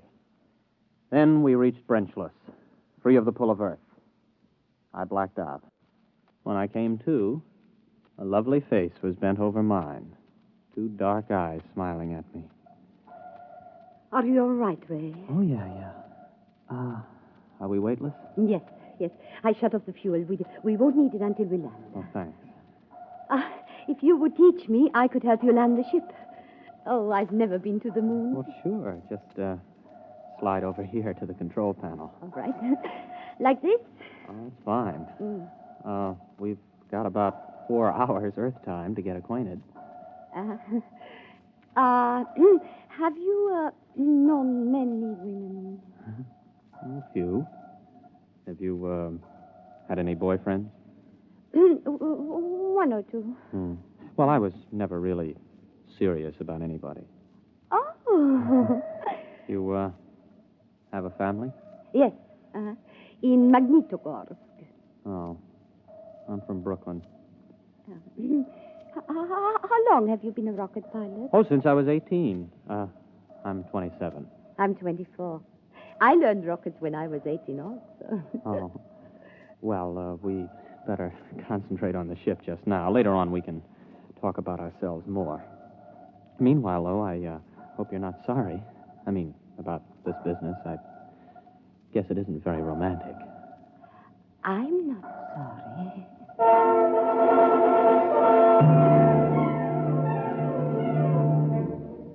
We made a good landing. It didn't knock either of us unconscious. Then we got into our spacesuits and got out of the rocket. Some of the supply rockets were lying within a quarter mile. There were 6 eastern rockets and 3 westerns. About 800 yards away, though, there was a big supply rocket we couldn't identify. It looked different from the others, and neither of us could identify it as an eastern or western design we were familiar with. I pointed to it, and we headed there. You recognize that supply rocket? No, I was not briefed on anybody's standard still in the shape. Well, it must be something the chiefs of staff sent up as a surprise for us. I figured about 50 feet long, but you can't see the rocket tubes. It might be a payload from a stepped rocket assembly. Uh-huh. Well, there's a door on the side, anyway, you see? The top of that ramp. Yes. Maybe we ought to observe it a while before we go in. Oh, nonsense. Come on. Ray! Yes? Ray, I'm frightened. There's something wrong with this. Only one way to find out, Anya. Let's go. Well, there's some kind of lock on this door. Let's see if it opens. Wow. That was easy. It's lighted inside. Mm-hmm. Come on. Maybe they sent us a surprise cottage for the honeymoon. Special delivery to the moon. This doesn't look like anything designed for humans to live in. Ray! The door's closed behind us. Try the lock. No, it's no use. Here, let me try. Ooh, holy smoke, I can't get it open. Do you have a gun? No, I have no weapons. They would be useless anyway. Ray. Oh, look. Good grief. They look like blobs of flesh with arms and legs. About 3 feet tall. Don't make any sudden moves. That's some kind of weapon he's carrying. Precisely, Captain Carmody. Who are you? How do you know my name? My people and I are inhabitants of another galaxy. Extraterrestrials? Precisely. As for how we know your name and your language, we have been studying you since you first achieved space travel. We have intercepted your radio communications, for example. Have you been responsible for the lack of male birth? We have been beaming an ultrasonic wave toward your planet. What are you planning to do? For the moment, we will keep you aboard our ship and study you. You may remove your helmets, incidentally. We have provided an oxygen atmosphere. Can we risk it? Well, if he wants to kill us, there are easier ways. Here, help me get it off.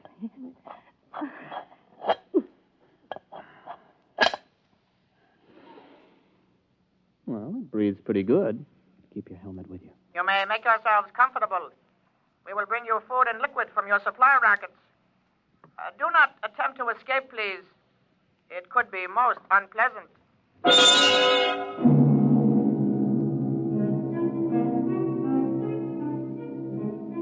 The next few days were like a nightmare. The blobs left us to ourselves except to feed us.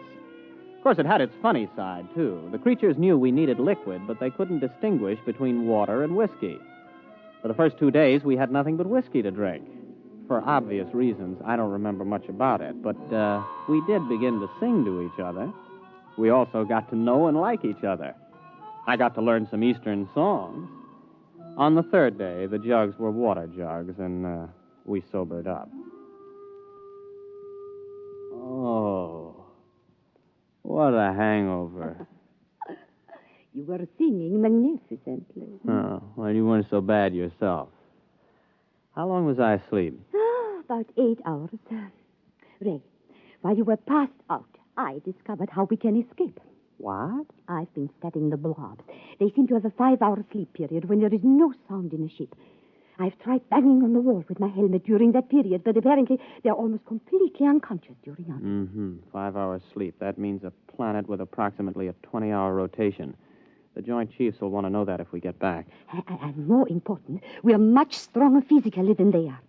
I can actually bend the metal of the door lock. Well, now, what are we waiting for? Let's put on our helmets and get out of here. Are they in the sleep period? Yes, for about 3 hours. Ray, do you think we can risk it? We don't have much choice. I'll go ahead. If we get out of this ship, you run for our rocket and start to refuel. I'll keep an eye on the blobs. All right. All right, but Ray, please be careful. Don't worry. Before you put on your space helmet... Yes? You realize I've never even kissed the bride? Yes. Oh, Ray. Good luck, Mrs. Carmody.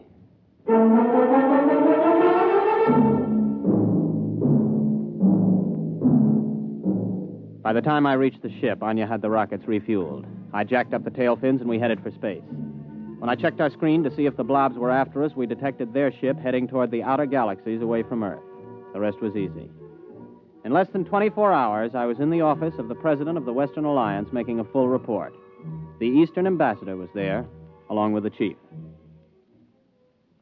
Captain, this story is incredible. Well, I'll be glad to submit to a lie detector, Mr. President. There's one on its way. Our embassy is questioning Miss Borisovna right now to see if her story is similar. Are you positive they were extraterrestrials? I mean, couldn't they have been, Easterners? If Easterners are 3 feet tall, without bones, and look like little green blobs of protoplasm. Yes. It's for you, Ambassador Coverage. Thank you. Yes. Yes. Yes. Yes. Our woman tells the same story under scopolamine. It must be the truth. Obviously, they went back for reinforcements or further orders. If and when they get back, we've got to be ready for them. My government stands ready to cooperate fully. Excellent. We'll have to build a joint space station, get to the moon, and fortify it jointly. If we pool all scientific knowledge, military data, we may be able to do it. Our propaganda ministry has already received orders to put everything into reverse gear. Carmody, I don't know how the world can ever thank you and Miss Borisovna. You not only averted a suicidal war between the East and West, you've also managed to draw us together in a joint effort where international power politics must be a thing of the past. Well, sir, I have a request to make. Anything, my boy. By the way, your wife is on her way over. I'd like to get back to Junior to ask him a personal question before I see her again, if you don't mind. Well, it's rather odd, but I suppose if it's what you wish. Chief, would you let Captain Carmody operate the cybernetics machine alone for a few moments? Right this way, Ray, boy.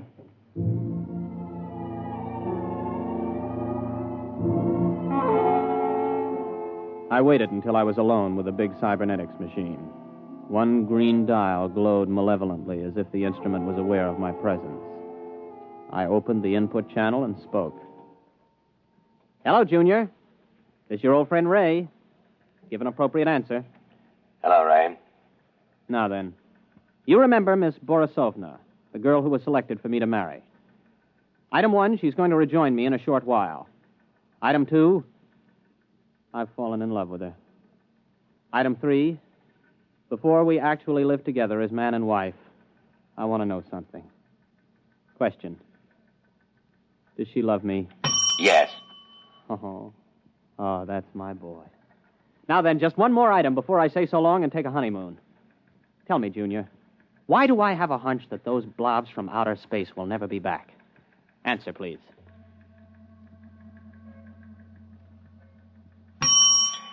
Because what you call a hunch comes from your own unconscious mind.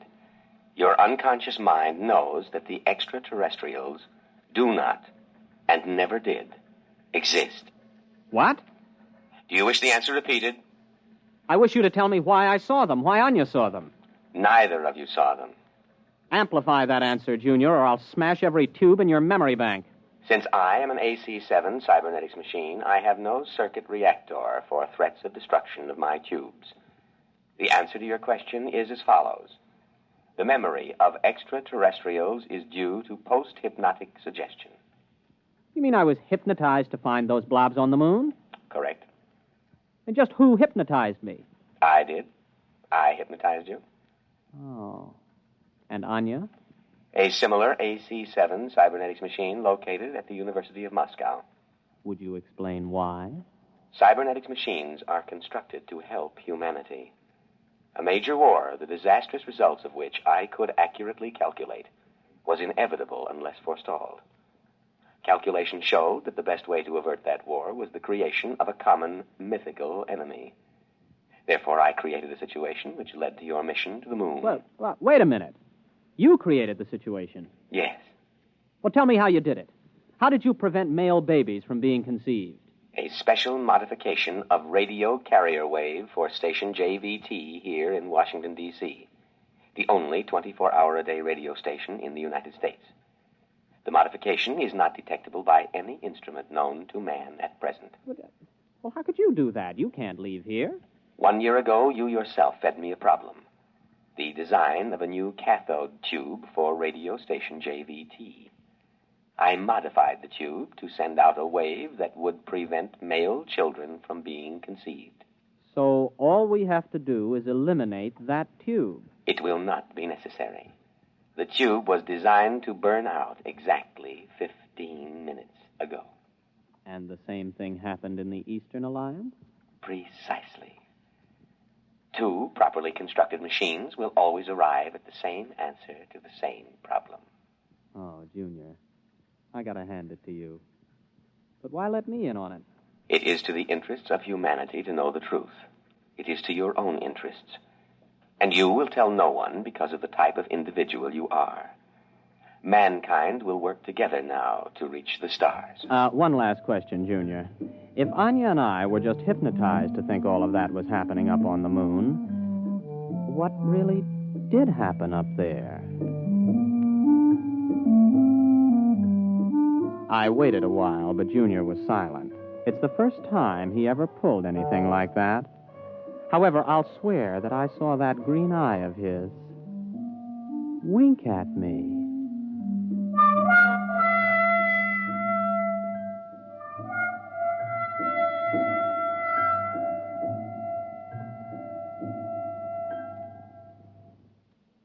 You have just heard X-1, presented by the National Broadcasting Company in cooperation with Galaxies science fiction magazine, which this month features Butterfly 9 by Donald Keith. The story of Jeff, who needed a job, and a man with a job to offer. One where giant economy-sized trouble had labels like fake make, bumsy, and peakage.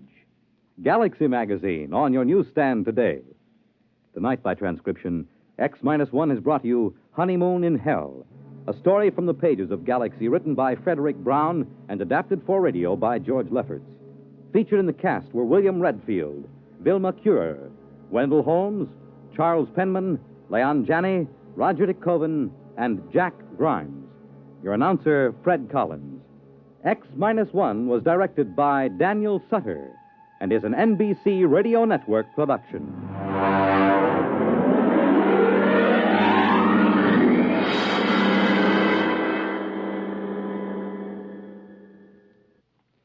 To keep the fight against heart disease moving steadily forward, you're urged to support your Heart Fund. Send a generous contribution to your local Heart Association or to Heart, care of your local post office. When you help your Heart Fund, you help your heart. Hear the latest up-to-the-second news with Frank Blair, weekday mornings on most of these stations.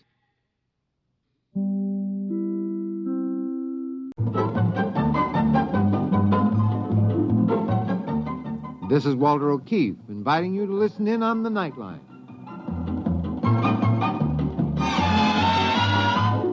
Tonight, live the incredible life of ages yet to come, in a time that might be 1,000,000 years from now, on X-1.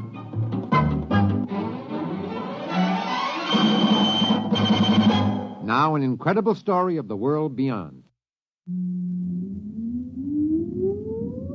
Countdown for blast off. X-5, 4, 3, 2, X-1, fire.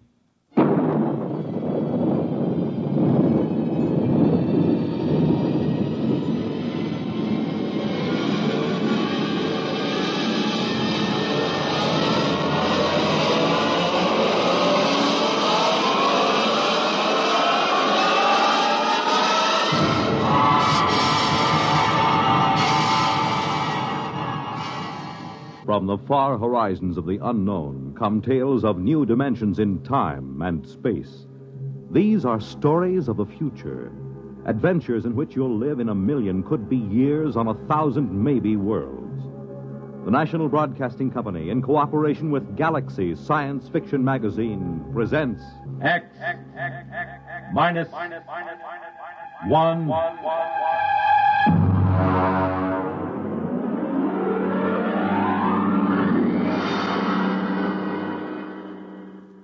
Tonight, Inside Story by Richard Wilson. But first, hear this. I know a couple old friends that argue about everything. Politics, world affairs, even the time of day. One thing they agree on, though, is Pabst Blue Ribbon draft beer. They say it's the best. And for a change, they're both right. Pabst Blue Ribbon Draft is a bright, modern-tasting beer that still has plenty of that old-fashioned beer flavor. Next time you see that sign that says Pabst Blue Ribbon Beer on draft, stop in, order a glass. You'll soon know why so many folks agree on the bright, modern taste of Pabst Blue Ribbon Beer of Milwaukee.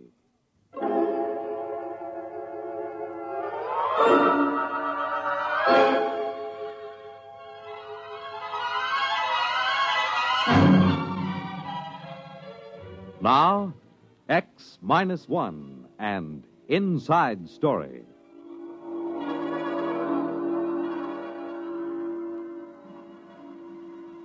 Every wire service man knows that when the legislature shuts down for the hot weather, when it gets too warm for crimes of passion, that's the start of the silly season.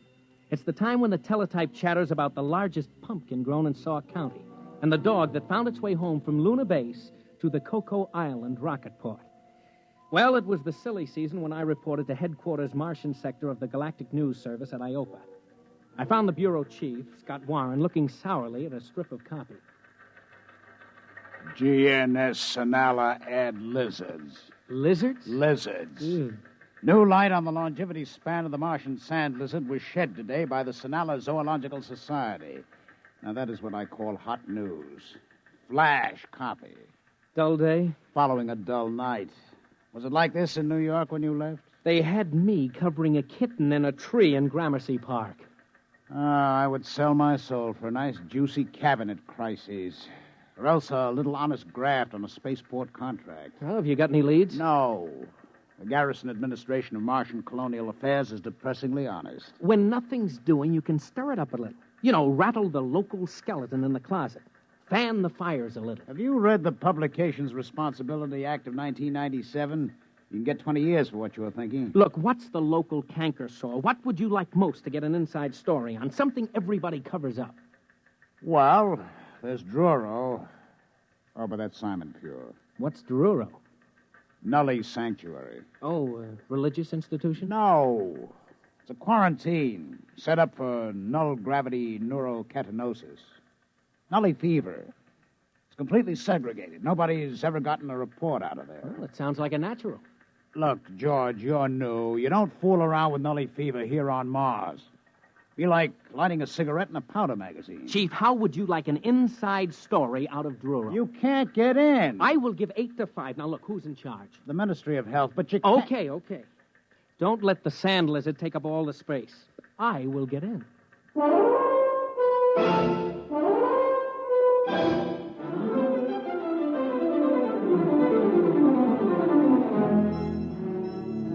It wasn't so easy. I did fine over at the Health Ministry until I mentioned Druro. And then I might just as well have had a galloping case of Nully fever myself. I was referred to the press officer, to the assistant administrator, to the legal department, the protocol division, and then back to the press officer. Finally, I got in to see the commissioner, Dr. Marks. Just what caused you to raise the question of Druro, Mr. Gordon? Look, Dr. Marks, what I want is your permission to visit Druro and get the inside story. Visit Druro? You mean inside the camp? Yes, that's right. Mr. Gordon, I am quoting Administrative Code, Section 65. Any person found within the perimeter at Druro is considered to be a Nully fever victim.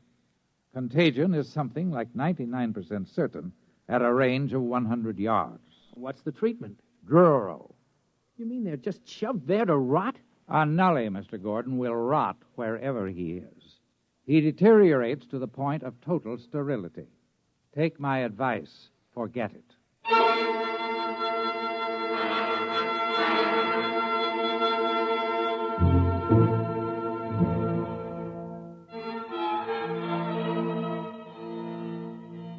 Naturally, I didn't forget it.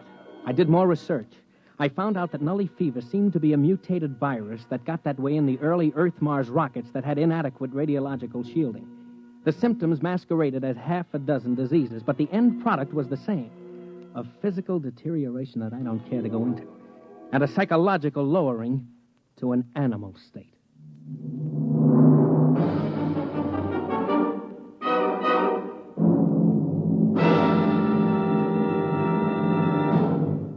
You're listening to Inside Story, tonight's attraction on X-1. Now, back to X-1 and Inside Story. I may be a little reckless following a story, but believe me, there isn't a bonus big enough to make a hero out of me. I had no intention of contracting Nully fever just to provide a byline story for old GNS. I had stumbled onto something, and I was wearing it when I dropped into the bureau and asked Scott if he noticed anything different about me. You're putting on a little weight? No. Guess again. Your pants aren't hanging right. Your shirt's all bunched up. That's because I am wearing the latest fashion, an invisible suit. Oh, goodbye. Try another one. Look, I'm not kidding. It's heat-proof and airtight. They developed it over at Mars Electronics for spacesuit use. You mean you're all buttoned up? Well, how do I hear you? Short wave from a miniaturized dental mic. It's hanging on a front tooth, see? You're not kidding. Well, how come it's invisible? It beats me. Something to do with a non-refractive coating. You need that for dark side work on airless satellites. I got an experimental model from a PRO at ME. What's it good for? Outside of spaceship work, not much, except it is my ticket to Druro. Now, wait a minute. Don't you get it, Chief? I can't be infected, not with this suit on. It's absolutely airtight. Don't worry, I'll be safe. Wrapped in plastifilm like chewing gum. Yeah, but that won't get you past the perimeter into the Nully camp. Just leave that to me. I've got that figured out, too.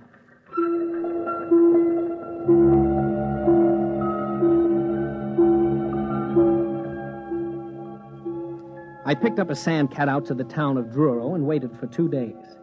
There was a shipment of Nullies, the last of the Sonala roundup, due at the camp. Out of respect to public opinion, they dumped Nullies at night, which suited me fine.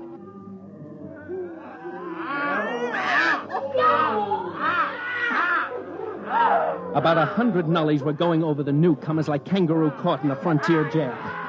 I don't think anybody actually got killed, but they almost tore the new bunch to pieces, grabbing cigarettes, jackknives, buttons, shoes, anything.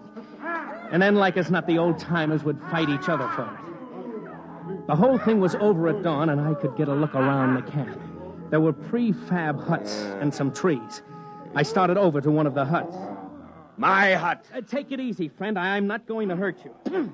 Look, I'm your friend. Sure. You think you're going to steal my ration, huh? I'll kill you first. How long have you been here? 2 years.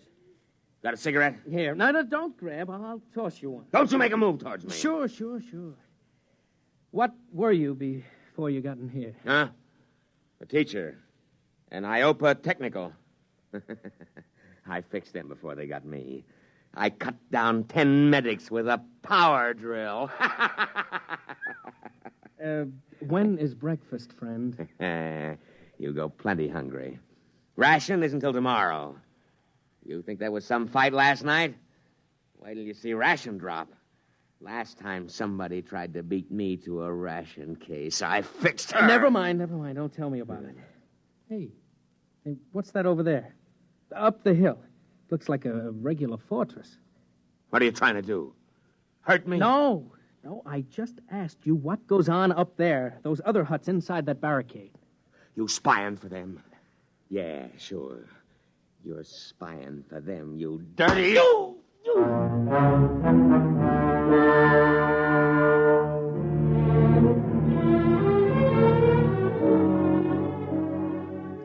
It isn't easy to get used to dodging nasty backhand punches that came out of the blue and were meant to kill, if possible.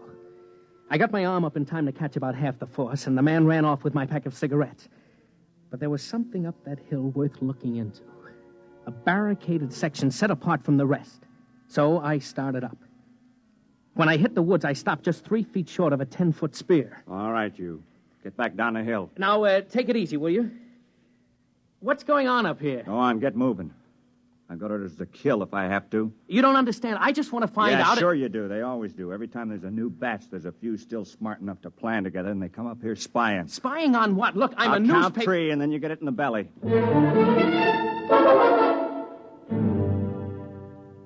No hero I got before he reached 1.5. That night, I managed to talk to the ex-teacher without either of us slugging the other. I asked him about the guard on the hill. They get all the best rations. They make us give up our food or they come kill us. They've got spears and knives. You mean there's a gang up there living off the rest of you? Yeah. I killed one of them once.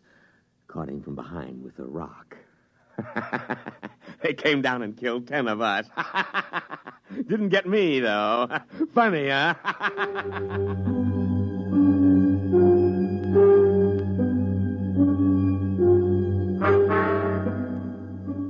I got the picture.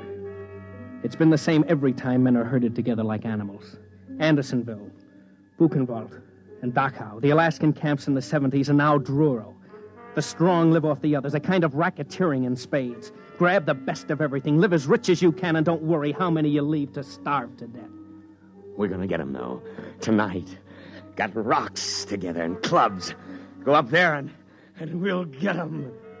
You come.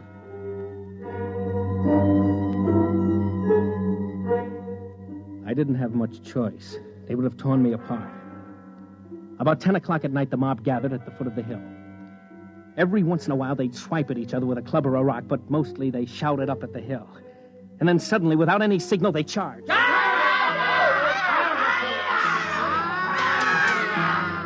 It was kind of sick.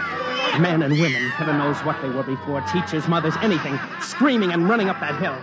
And then the defenders cut loose. There were torches so I could see, rocks rolled down, boiling water, spears, arrows, enough to cut down that unarmed mob.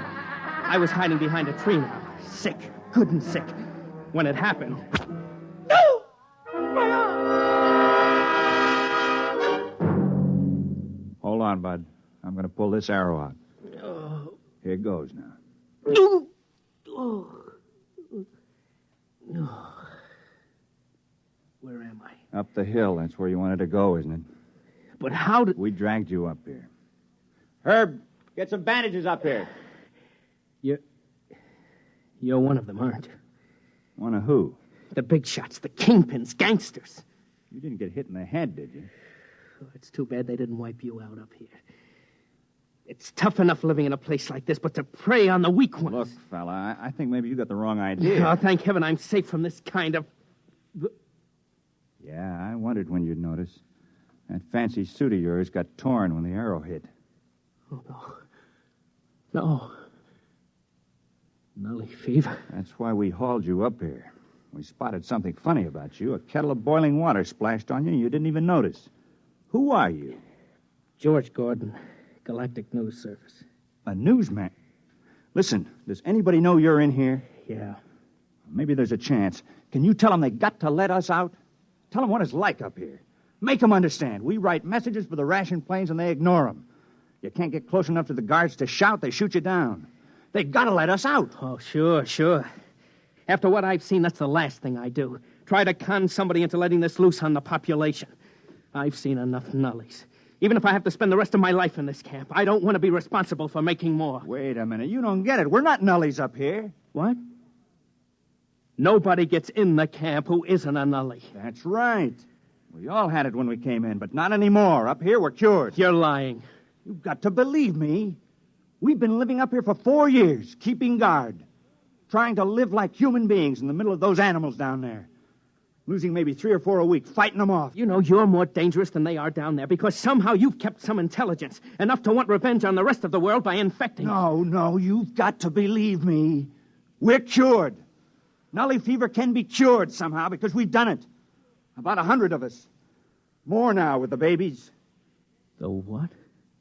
Babies. Normal, healthy babies.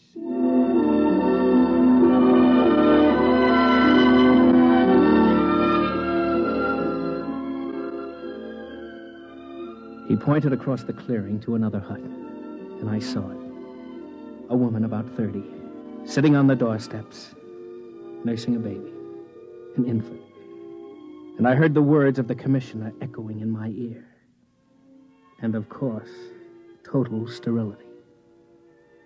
These weren't nullies, not anymore. If they could have babies, they must be cured, living as a desperate island in a mad world of violence.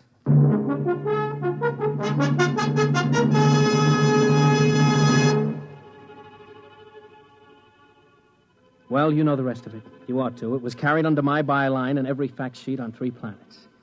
They had a micro-technician up the hill who gimmicked my miniature microphone with a hairpin and a piece of quartz crystal, so I cut in on the main traffic beam between Sinala and Iopa. I had Scott Warren at Government House in 15 minutes, threatening to blow the lid off the whole colonial government. The babies did it. Aerial photographs with micro-enlargements. They had pictures of those babies on the wire the next day.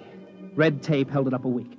But finally, 100 cured ex-nullies and 1 reporter were out of Druro at Iopa General Hospital for checks. They found it. Nully fever is psychosomatic. You take somebody strong enough to fight for survival, give him incentive, and he'll lick it by himself. No miracle drugs needed. It starts with a virus, all right. But it ends with psychotherapy. A good dose of willpower.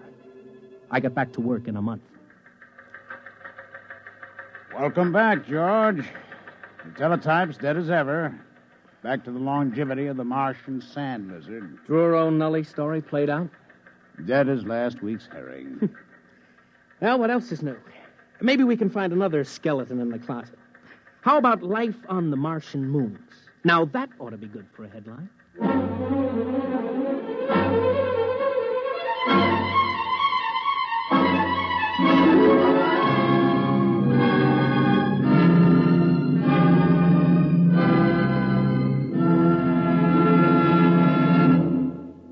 Fred Collins again, and I'll have a word for you about next week's X-1 in a moment.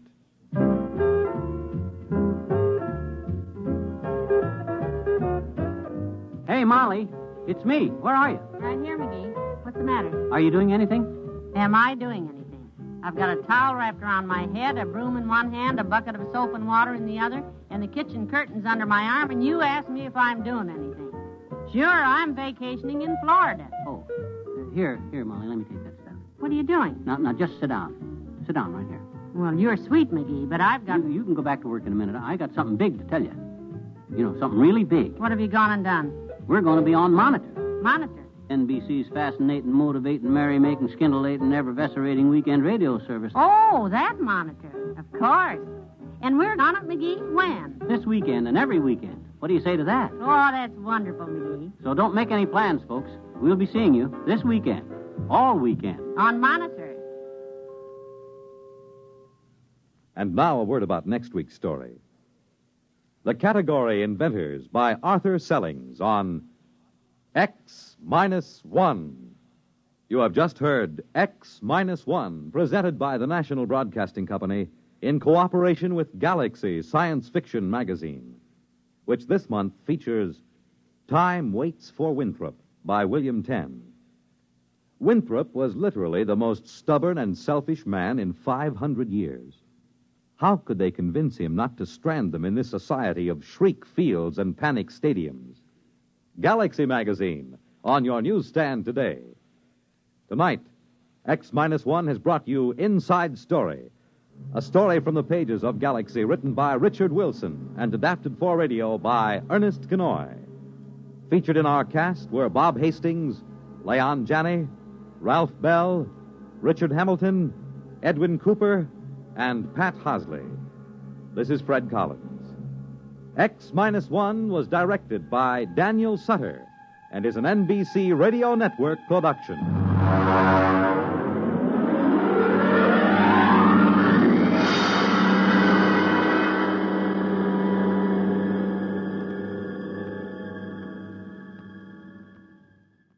There's excitement in the air at night, and Nightline brings it to you. Hear Nightline with Walter O'Keefe, next on most of these NBC stations.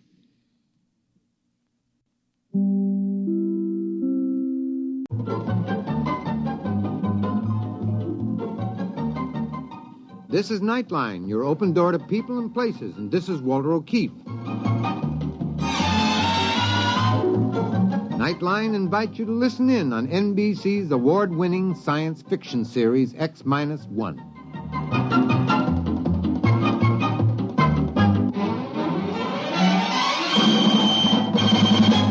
Now escape to a world of the future. Countdown for blast-off. X-5, 4, 3, 2, X-1, fire.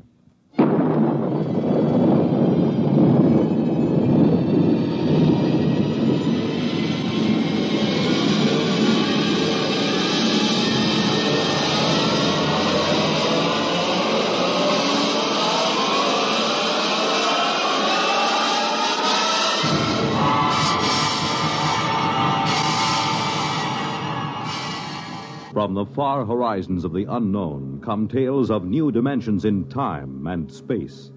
These are stories of the future, adventures in which you'll live in 1,000,000, could be years, on 1,000 maybe worlds. The National Broadcasting Company, in cooperation with Galaxy Science Fiction Magazine, presents X-1.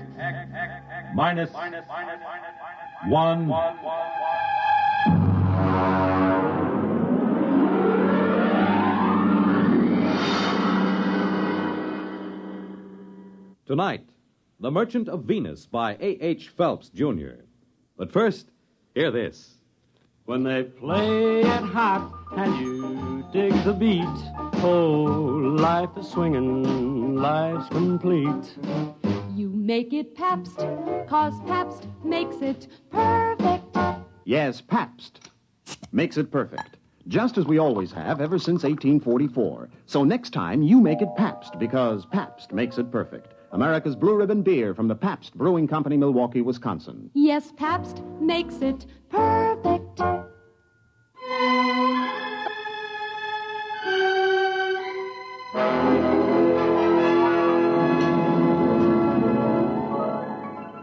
Now on X-1, The Merchant of Venus.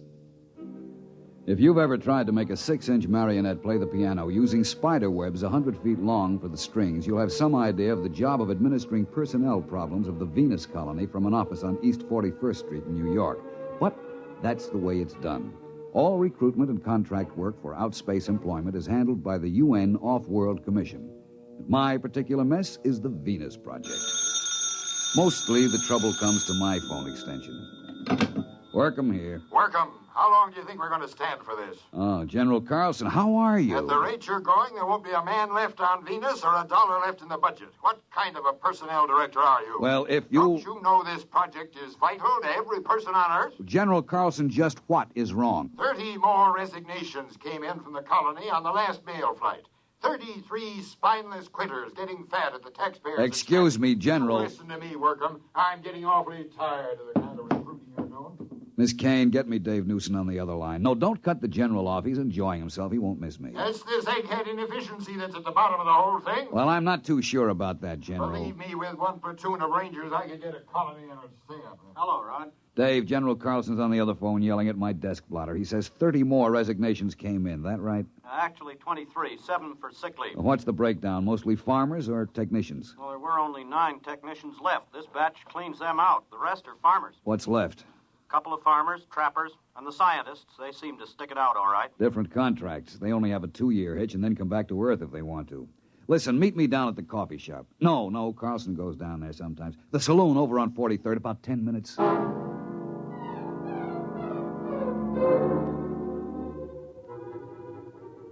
The saloon was decorated in old-fashioned foam and plastic furniture. It looked straight out of the antebellum 1950s. I found Dave waiting for me in a booth, and we got right down to it. Well, listen, why don't we leave this last bunch of quitters right where they are? Refuse to bring them home.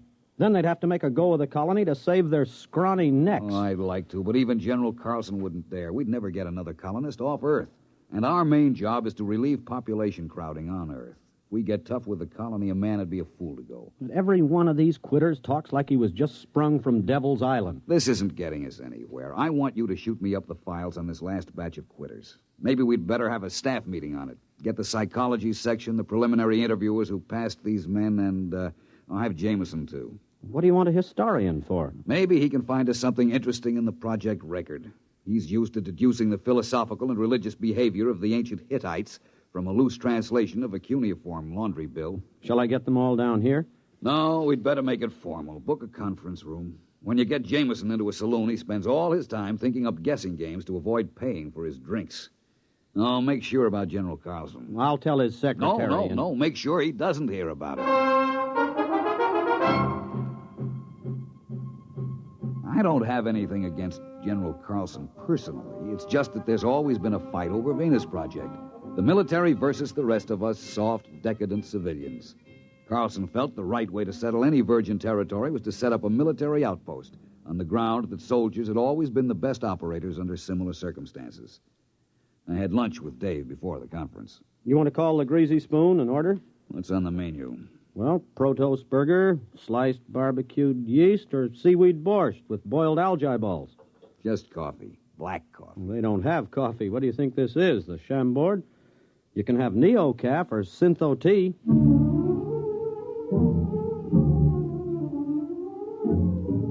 And that just about sums up the problem the Earth faces. Scientific agriculture and hydroponics had gone just about as far as they could. Synthesized foods couldn't take up the slack. If the people of Earth kept on emulating the extinct rabbits, as they showed every intention of doing, we had about 30 years before we'd all be standing on each other's shoulders, chewing our fingernails for nourishment. Or rigid birth control would go into effect, with the whole attendant problem of racial tension, nationalistic wars, and bootleg conceptions. The group gathered in the conference room looked sour enough to have been dining on seaweed borscht for a week.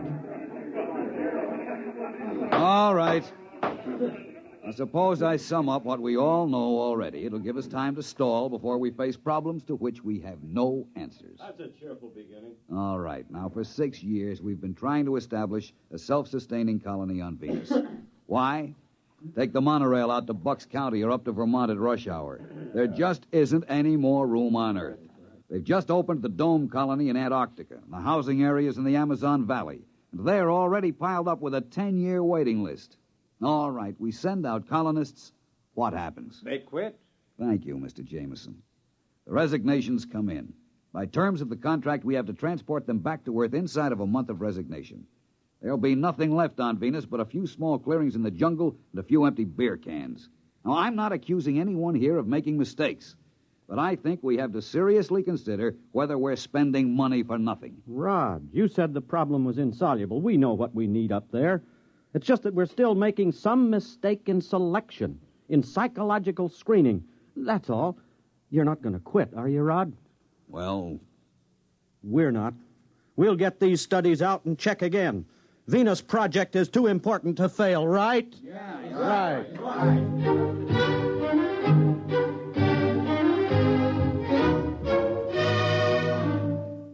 a cheap trick, but it always works.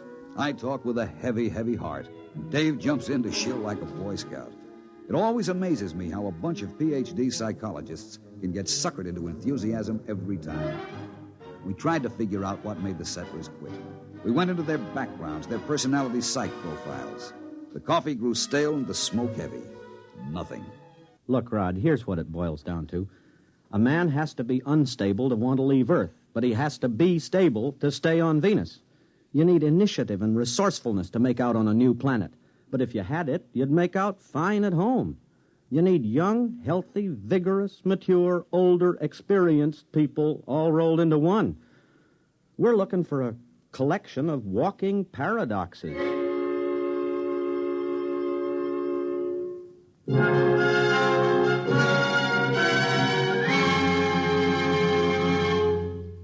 You're listening to The Merchant of Venus, tonight's attraction on X-1. For the big things in your life, be ready with United States savings bonds. That's the new savings bond with the higher interest rate. The improved Series E savings bonds that now mature faster to pay you back extra dollars faster. Yes, when you think of saving, think of savings bonds. They offer you the safe, easy way to save regularly. Safe because each bond is backed by the United States government itself. And it's easy because you can buy bonds either where you bank or through the payroll savings plan where you work. And remember, you get back $4 at maturity for every $3 invested. So you earn extra dollars. But the big news is that the maturity period is shortened to only 8 years and 11 months. So join the bond wagon. Start a family savings program. Invest in improved Series E bonds first thing tomorrow. And hold the bonds you already own.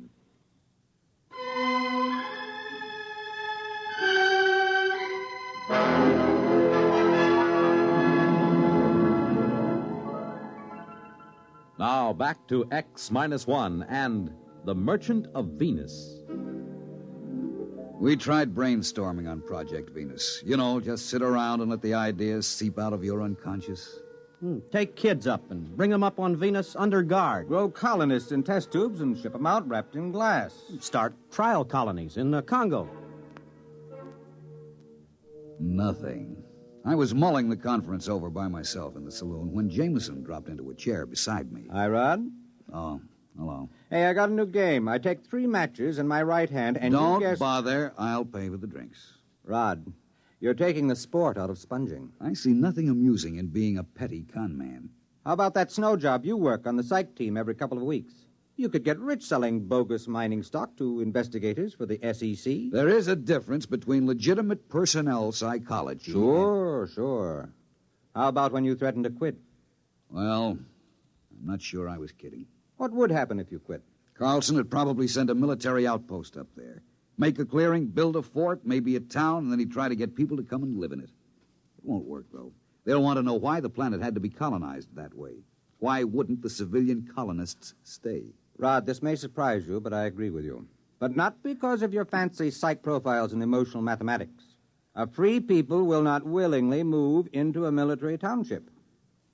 Rod, you a gambling man? I told you, I'll pay for the drinks. No. I mean, would you take a 50-50 chance if the colony had a chance of working out? Guess so. It's better odds than I'd give at the moment. All right. You're on. Now, wait a minute. What are you talking about? Never mind. Here, look. I take 3 matches in my right hand...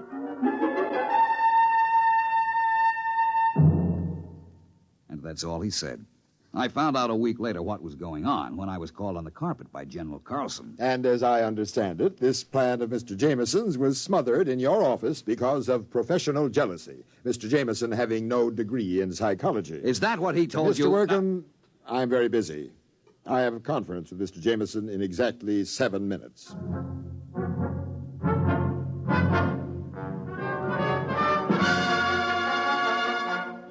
I caught him later that afternoon. Now, take it easy, Rod. That's the only way I could get Old Blood and Sarsaparilla to snap at my bait. If he thought you were sitting on an idea, he was bound to grab it. You know he dry-docked me for 6 weeks. Go fishing. Have a good time. When you get back, I'll have my little swindle going full blast.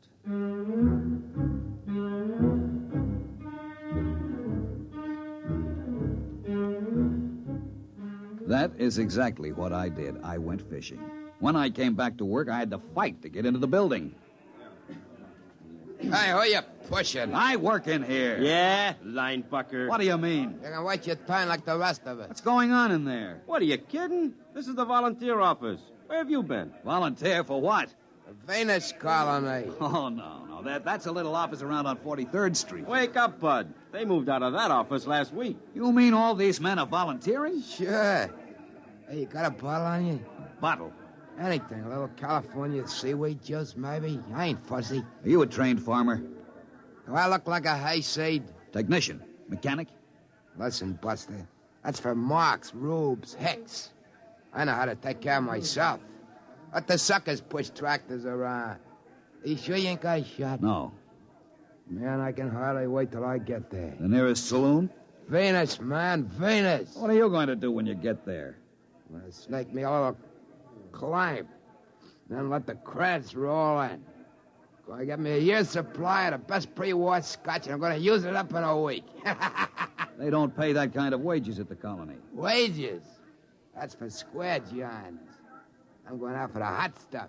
You know what I mean? Radioactives? Well, the government assays don't show enough to make it worth shipping. That's what they want you to believe. I heard they got loads of big U's so rich, you gotta wear a lead union suit to get near them. Don't you realize there's nothing but jungle up there? And insects and spores and fungus? All right. I know the story. That's to keep out suckers. Take it from me, bud. Just look around. The smart money knows the truth. I'm getting in on the ground floor.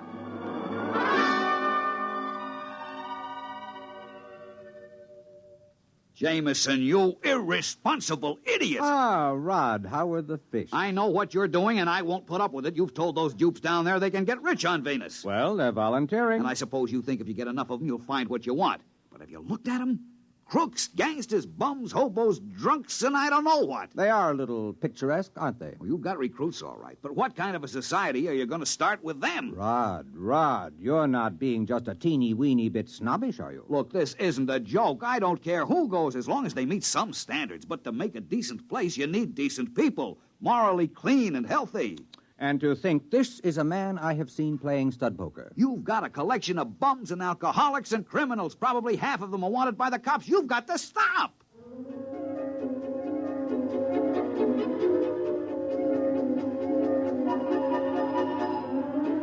There wasn't a thing I could do. I issued a statement to the press, and I got editorials attacking me for trying to keep the riches of Venus from the common man. Days passed, weeks. The training and screening compounds were jammed, and the transports lifted from Cocoa Base on a tight schedule, 100 men to a ship, not counting crew. People traveled miles to apply. They drifted in from every skid row around the world. Then the numbers decreased. Day by day, the get-rich-quick propaganda seemed to be losing its grip. About a year passed, and the lines had dwindled down to about a steady 5 men a day. I went through my routines in a kind of daze, horrified at the tale history would write about the society that was recruited through my office. Then one day I met a man in a lunchroom. He asked me the way to the recruiting office. We got to talking. That afternoon, I found Jameson in the saloon and cornered him. Look, I take 4 lumps of sugar in my left hand, and you try to guess which one... Never mind. It's just a little sporting proposition. I've had enough sporting propositions out of you. Jamie, I just talked to a recruit. How democratic of you. I'm not kidding. He was an engineer who tossed up a good job to go out to the colony. How nice. I did a little more checking. They've changed. There are farmers with their families, school teachers, lawyers, doctors, and then 2 ex-colonists applied yesterday to go back. Guess which hand holds Listen, there is on the bar a pre-war bottle of scotch at $25 an ounce. I will buy you the whole bottle for an explanation. Oh, well, wait till I put the sugar back in the bowl. Jamie, how did you do it?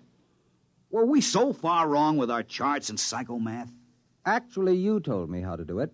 Remember you said if there was a recently pioneered society around for you to test, you could set up your standards? Well, all you needed to do was duplicate the kind of person who settled America, or Australia, or California. As an historian, I knew what they were like, and I knew what brought them. So I put out the same bait. In a pig's eye, you did. How about freedom of religion, freedom from oppression? That had something to do with settling America, didn't it?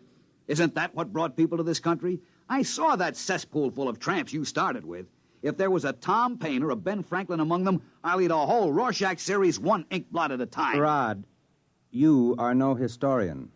Franklin was born here. Paine didn't come over in the first wave. Pioneers are not necessarily young, healthy, or moral. America wasn't founded only by pilgrims. They were actually a minority. We were settled by promoters, bonded servants, British convicts, pickpockets, thieves, French and Spanish pirates. They came here for gold or to beat a hangman's rope. That's the kind of person who settles a new land. Misfits, drunkards, fugitives from justice. Too sick in mind or body to make a go of it where they are. But what kind of society will they make out of it? What kind did the sweepings of Newgate make out of America? After a while, they stop shooting each other down in the streets, and civilization catches up with them. For one thing, they get married.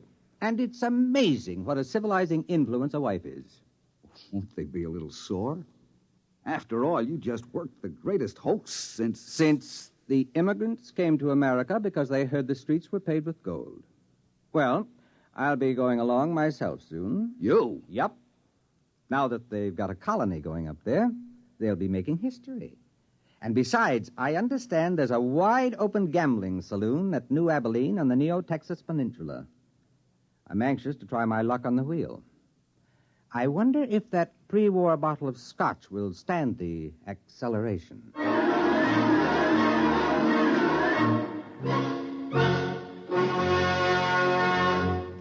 Fred Collins again, and I'll be back with a word about X-1 in a moment. This is Bob Haynes speaking to you from somewhere in the Caribbean. I am aboard a UDT personnel landing craft. That's the Underwater Demolitions Team.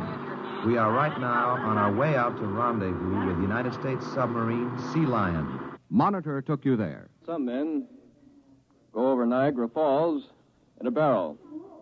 Some people sit on top of flagpoles. But we have a man by the name of Rajah Phillips from India who is buried alive right in the center of a furniture store here in Owensboro, Kentucky. And Monitor took you there. Big events, little events, offbeat events, comedy, music, news, and sports. They're all part of the top variety of entertainment Monitor brings you all weekend long. This is Frank Blair inviting you to join us on Monitor every weekend and Friday nights, too, on most of these NBC stations. You have just heard X-1, presented by the National Broadcasting Company in cooperation with Galaxies Science Fiction Magazine. Your announcer, Fred Collins. X-1 was an NBC Radio Network production.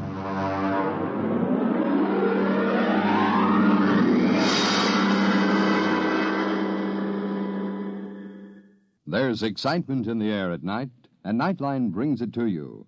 Hear Nightline with Walter O'Keefe, next on most of these NBC stations.